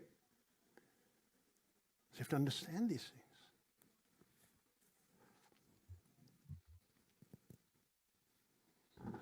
You have to know how to push your kids enough so that they are growing and that they're unlocking their epigenetics, but at the same time, they're not dying, right? Stefan Molyneux says, when you have young kids, for about the first 15 years, you're just trying to help them not die. Because children are death magnets. They want to jump on playground sets. They want to swing on chandeliers. They want to do all sorts of stupid crap. They want to look down the barrel of the gun and pull the trigger, all this kind of stupid stuff, right? So we got to be careful. Anybody you have firearms, you make sure you're locked away. And you train your kids early. 3, 4, 5 years old, learning how to shoot, learning safety, right? So you are thinking in advance of your students, right? That's what any good teacher should do. Is that true? Should you just be walking into class, no preparation, and just, I don't know what we're going to do here today, everybody, but what should we do? Can you help anybody if you do that? But look how many parents, and young people got to watch out, look how many parents do that for parenting. You would never do that if you were teaching in a school. Never. You try to get prepared as much as possible. Is that true, right? But it's critical for parenting, absolutely critical. Because you are responsible for the next generation of children that are called to be God's children, not to become secular, leftist, communists and become Satan's children. Right? And by the way, if you do it with the right attitude, it's a tremendous adventure. Tremendous. But it's just that most people don't process it. They're not told in advance what some of the pitfalls are, so they don't know what to expect. And so they get blindsided, and that's what knocks you out. Right? That's what makes you make the cycles of mistakes and stupid repetitions of stupid stuff.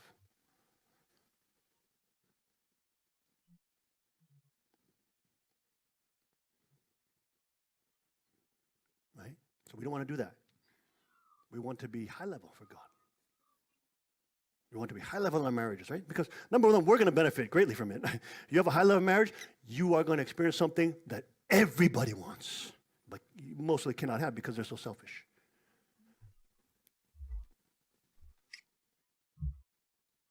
You will experience something so unbelievable. So your self-interest is greatly involved in this. You having a happy, healthy, strong, God-centered marriage, you will benefit obviously the greatest. But of course, who will benefit the next greatest? Your kids will benefit greatly from being high-level parents. Sus padres se van a beneficiar el hecho de que ustedes sean padres de alto nivel.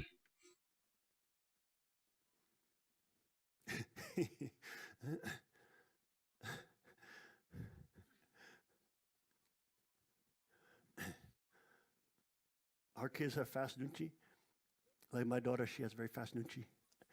I don't want to put her on the spot, but she's got fast nuchi. She can sense very many things. She can sense the atmosphere pretty quick. Right?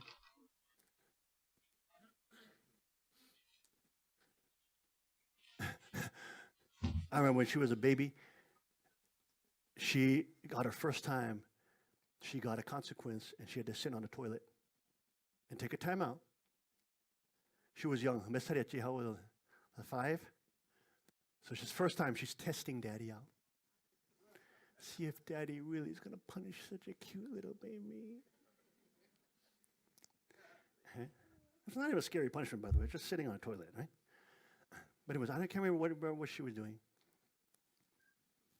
But anyway, she got the 3 warnings, and daddy said, okay, you're almost to 3 warnings. Remember, after 3 warnings, you're going to sit on a toilet, okay? So she did whatever she did. What was it? I can't remember what it was. But she was sitting on the toilet, 5-year-old baby girl, super cute, round face, so cute. Harabaji said she has like a round face, so cute. Harabaji is grandfather, true father. He said she was such a cute baby. And then,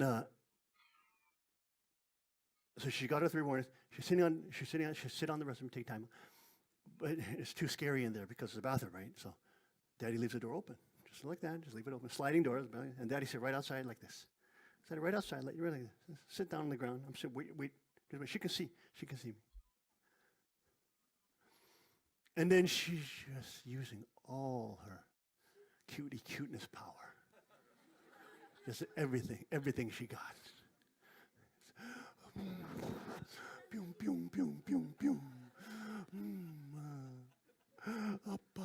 Whatever, it's just everything. But daddy doesn't get emotionalized, right? It has no effect. So, no, almost done, honey. We have 10 more minutes. Daddy's right here. You see? She only got that consequence once in her life. Once. One time. After that, she knew, can't play around with daddy. Can't manipulate him with emotions. So literally, she got that consequence literally one time. 5 years old. And then after that, I can't remember another time. She knew when there's a certain consequence, there's going to be a consequence, right? It's not a hard consequence. It's not a terrible consequence. I'm not going to whoop her, smack her face, and pull out her neck. And people, these idiots, shaking them. What the hell is this stupid idiot? I'll smack you in the face. You see what I'm saying?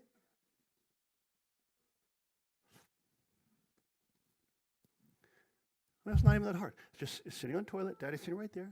That's it. There's a consequence for whatever it was. What was the thing? She can't remember. See, she can't even remember what it was, but she remembers that moment, see? Didn't have to beat her. Didn't have to traumatize her. Right? Didn't have to damage my relationship with her. Right? Didn't have to do stupid stuff. Why? Because context is more important.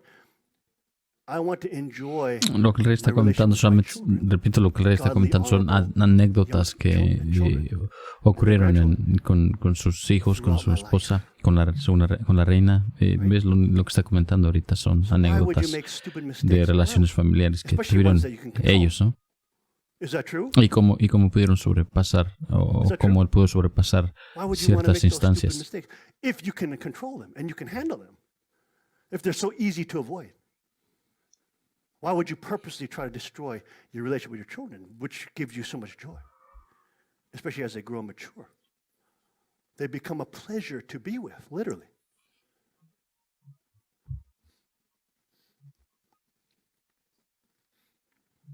Right? But I mean, girls are fast. They learn quick. You know?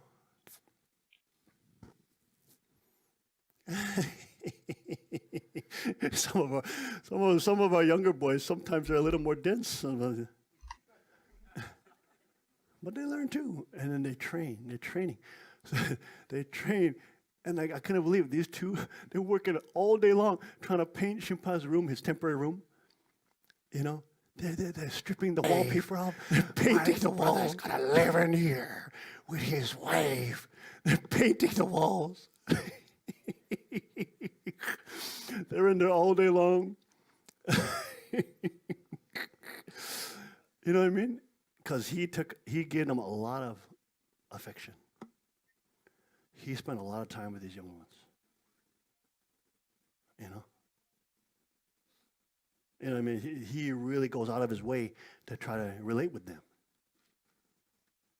And so they really love him. They really love him. So they're expressing that. They're like, we got to paint this room. It's got to look good.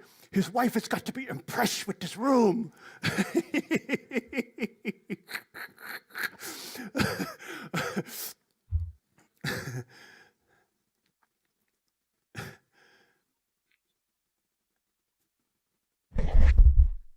You know what I mean? But it's like the sibling rivalry is not there. Why?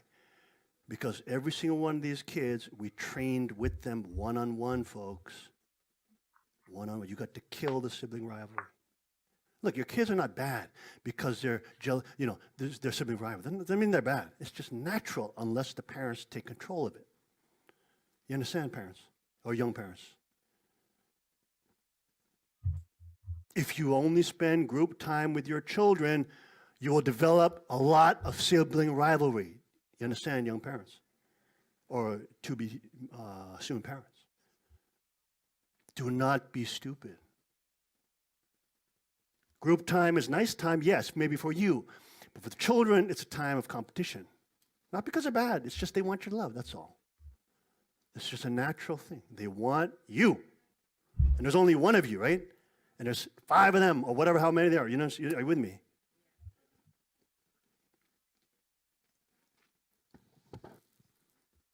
So if you only have group time, which I know is fun, do barbecues, I know, okay. You're not helping your kids develop individual relationships with you as mommy and daddy.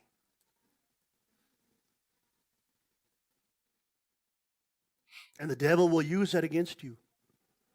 He will. Si no tiene tiempos a solas con sus hijos, no están desarrollando una buena relación entre padre e hijos y Satanás va a poder utilizar eso.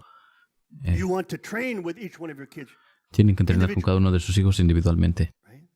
So 5 years old. This guy, Shimpan, was 5. From about 5, right? 5 or 6. Abbas and mommy and daddy were doing his day, right? Once a week, one child. But think about it, over 1 year, 3 years, 5 years, 10 years, 15 years. Desde los 5 años. Nosotros hemos tenido esa relación con nuestros hijos individualmente desde los 5 años. Desde cuando los niños tenían 5 años hasta los 10, 15, 20 He shares años. 3 things he's grateful of mommy. He shares 3 things he's grateful of daddy. Mommy shows 3 things. She shares 3 things that she loves about Shimpai. And daddy shares 3 things that I'm so proud about him about for 15 plus years.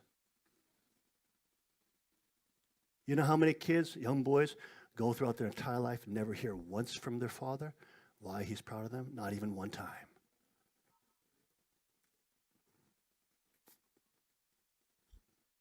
Do you know that? Not even one damn time.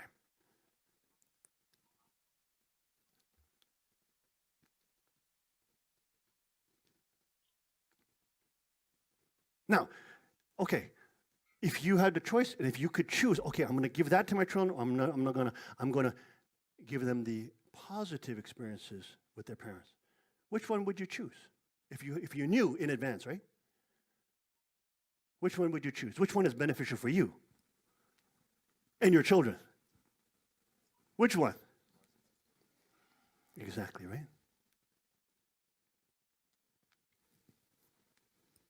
It's not even that hard. And it enriches your damn life so much.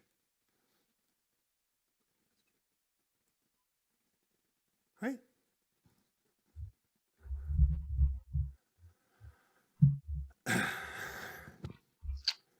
The problem with what? If you only do group time with your children, your one-on-one time will be very negative.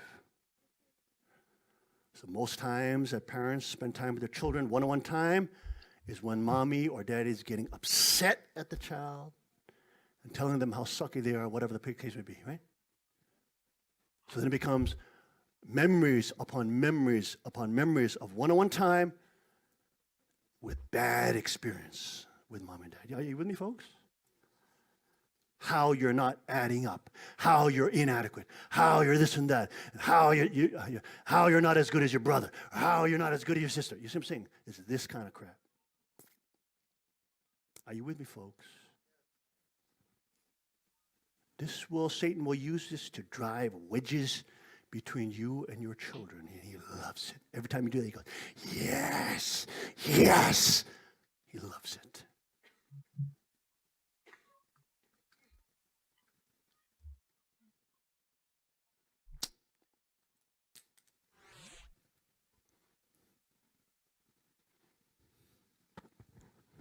Is this interesting we're talking about this? Should I stop talking about this?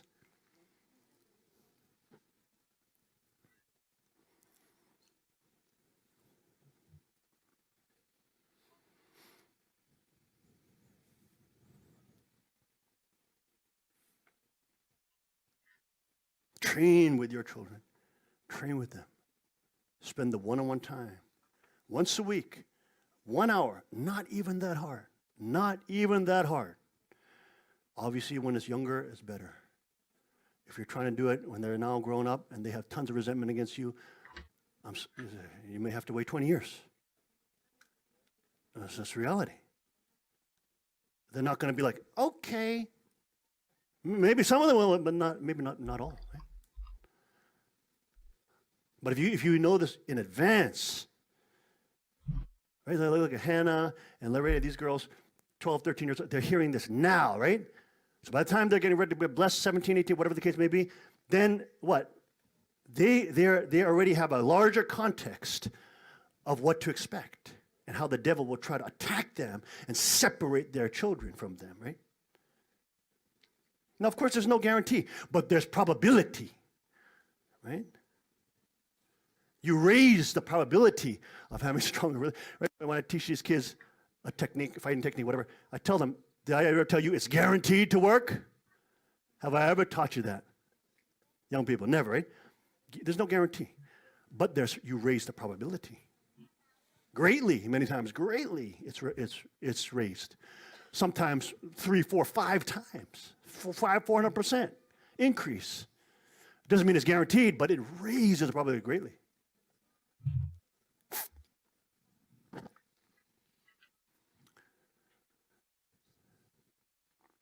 If you knew something that could raise your potential of success 500% before you did it, would you want to know that before or would you not want to know? Would that be important thing to know? That would be important, right? And Kukchan was talking about it in his speech, right? The women of the northern tribe of Judah, what happened? They become licentious. They become hedonistic. They're having sex out of marriage. What happened? They get pregnant, so now they want to get rid of that responsibility and what? Kill the children and do the fire as a ball, right? We talked about last week. Having even one premarital sex. One premarital sex F's up your potential for marriage. Literally by 50%. Tremendous damage. I mean, it doesn't mean it's impossible to recover from that, but it's tremendous damage on your. If I said, okay, we're in a plane, we're going skydiving, everybody going, I'll give you a parachute, it's got 50% chance it's going to deploy. You want to take it? We're going bungee jumping, doing some training. All right, you get to use this cord, which has 50% chance of failure. Would you like to take that cord? Wouldn't you like to take the cord that is almost guaranteed to work? Now, God can change things around, but it doesn't make it easier. You still have to fight. So it's better, of course, not to go into that first, right? Into that free sex culture and start damaging your ability to have meaningful long-term relationship with an intimate husband or wife. Better to avoid that, right? Damage, right, to the rope. It's like cutting the rope, like, right? and you have just some random person filing at it. You don't know how much they cut. You don't know how much of the rope has been compromised. And now you got to jump with the damn thing. You see what I'm saying? That's a problem. You don't know how much of that rope they cut.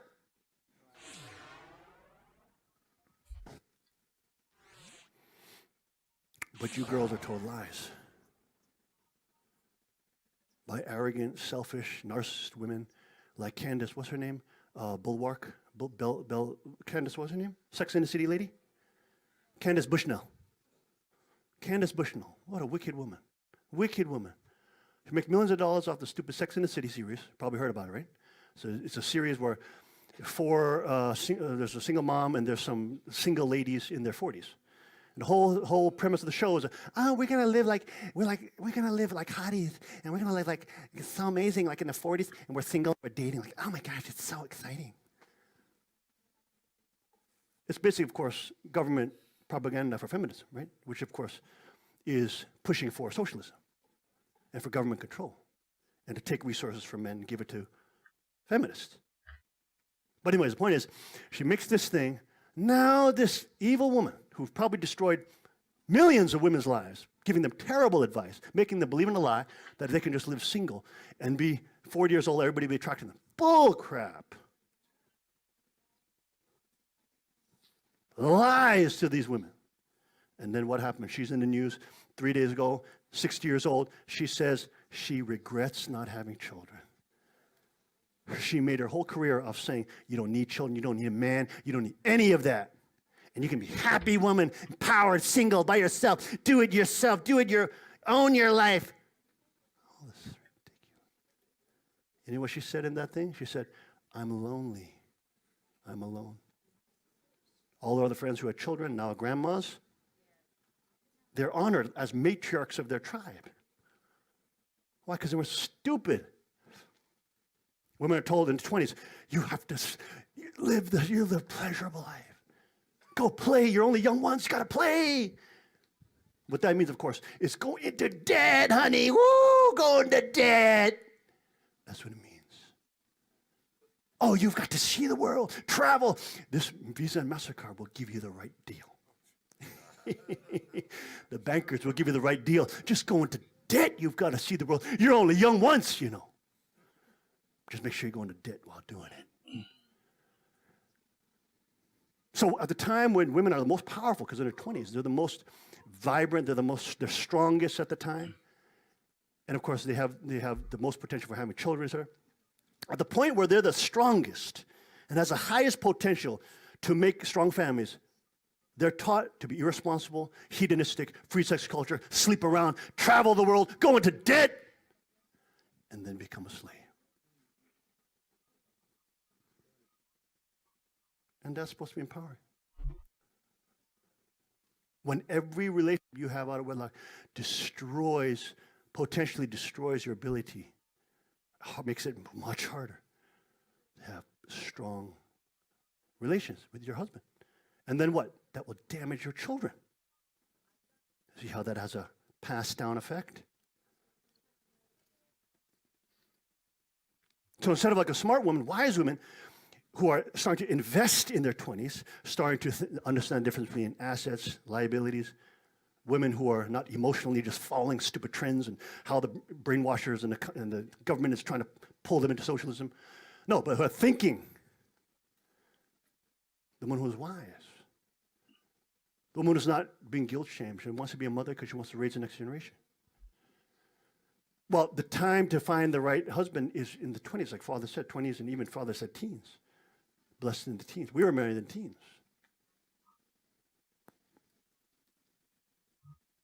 That's where the woman has the most physical power, the most physical stamina. En los 20 es cuando la mujer debe conseguir a su esposo. Did you know that? Why didn't they tell you girls that in school? Porque en las escuelas no se les dice que deben de casarse de temprana edad. It's interesting. There's psychological studies that try to delve into why men try to make women laugh. It's because women cannot hide their natural age when they laugh. Wrinkles show. So you can have a woman that's beautiful. She's 30, 40 years old. Estudios científicos prueban de que si hacen reír a las mujeres, se pueden, a través de reírse, muestran su edad. Porque a veces al reírse sus arrugas se les notan más, ¿no? Así es de que si no se ríen, a través de su maquillaje se puede tapar la edad, por decirlo así, ¿no? Por ejemplo, la Kardashian dice de que ella trata de no reírse. Traten de encontrar a su hombre a los 20, como a los 20.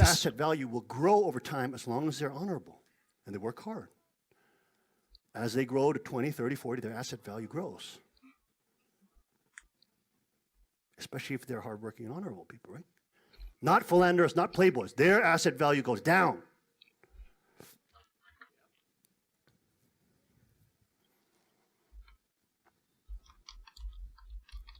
So what happens then? As you're in the 20s and you have a responsible, mature young man, may not be the richest man in the world, but he has a work ethic, he works hard, he's good with people, he tries to be humble. That man, by the time he's 30 and 40, will have a lot more asset. And if you've done it right, strong relationship with your wife and vice versa with your husband. So by the time you're 30 and 40, you now have children that honor you and respect you. By the time you're 50 and 60 and you're starting to get disease and your bones are starting to crack under osteoporosis and you're starting to get liver infections and you're starting to get bladder infections and you can't even sit without peeing. I mean, girls, that's right. That's what happens. Especially a baby, right? If you even sneeze, you do the pee-pee. Oh, I mean, the Queen said it in the video, right? She said it in her video. Right? You have all those issues. You're not a 50-year-old, 60-year-old woman like Candace Bushnell who says, oh, I regret that I didn't have... Yeah, you screwed up thousands, hundreds of thousands of women's lives to your stupid lies. And now you say you regret it. That actually the women who got married and had children, because they're being honored like goddesses as a matriarch of a tribe. The grandma who's in the 30s and 40s and 50s and 60s, who has raised honorable children, who loved her back, doesn't matter how old she gets, doesn't matter how rich she have. She's honored as a matriarch in that tribe, as a queen. As she gets older, she's even more valued. Not as she gets older, the women say, right, it's invisible. They become invisible. Nobody recognizes in a shopping mall a 60-year-old single woman. All the male attention that she may have gotten in her 20s or that she craves and still wants is gone.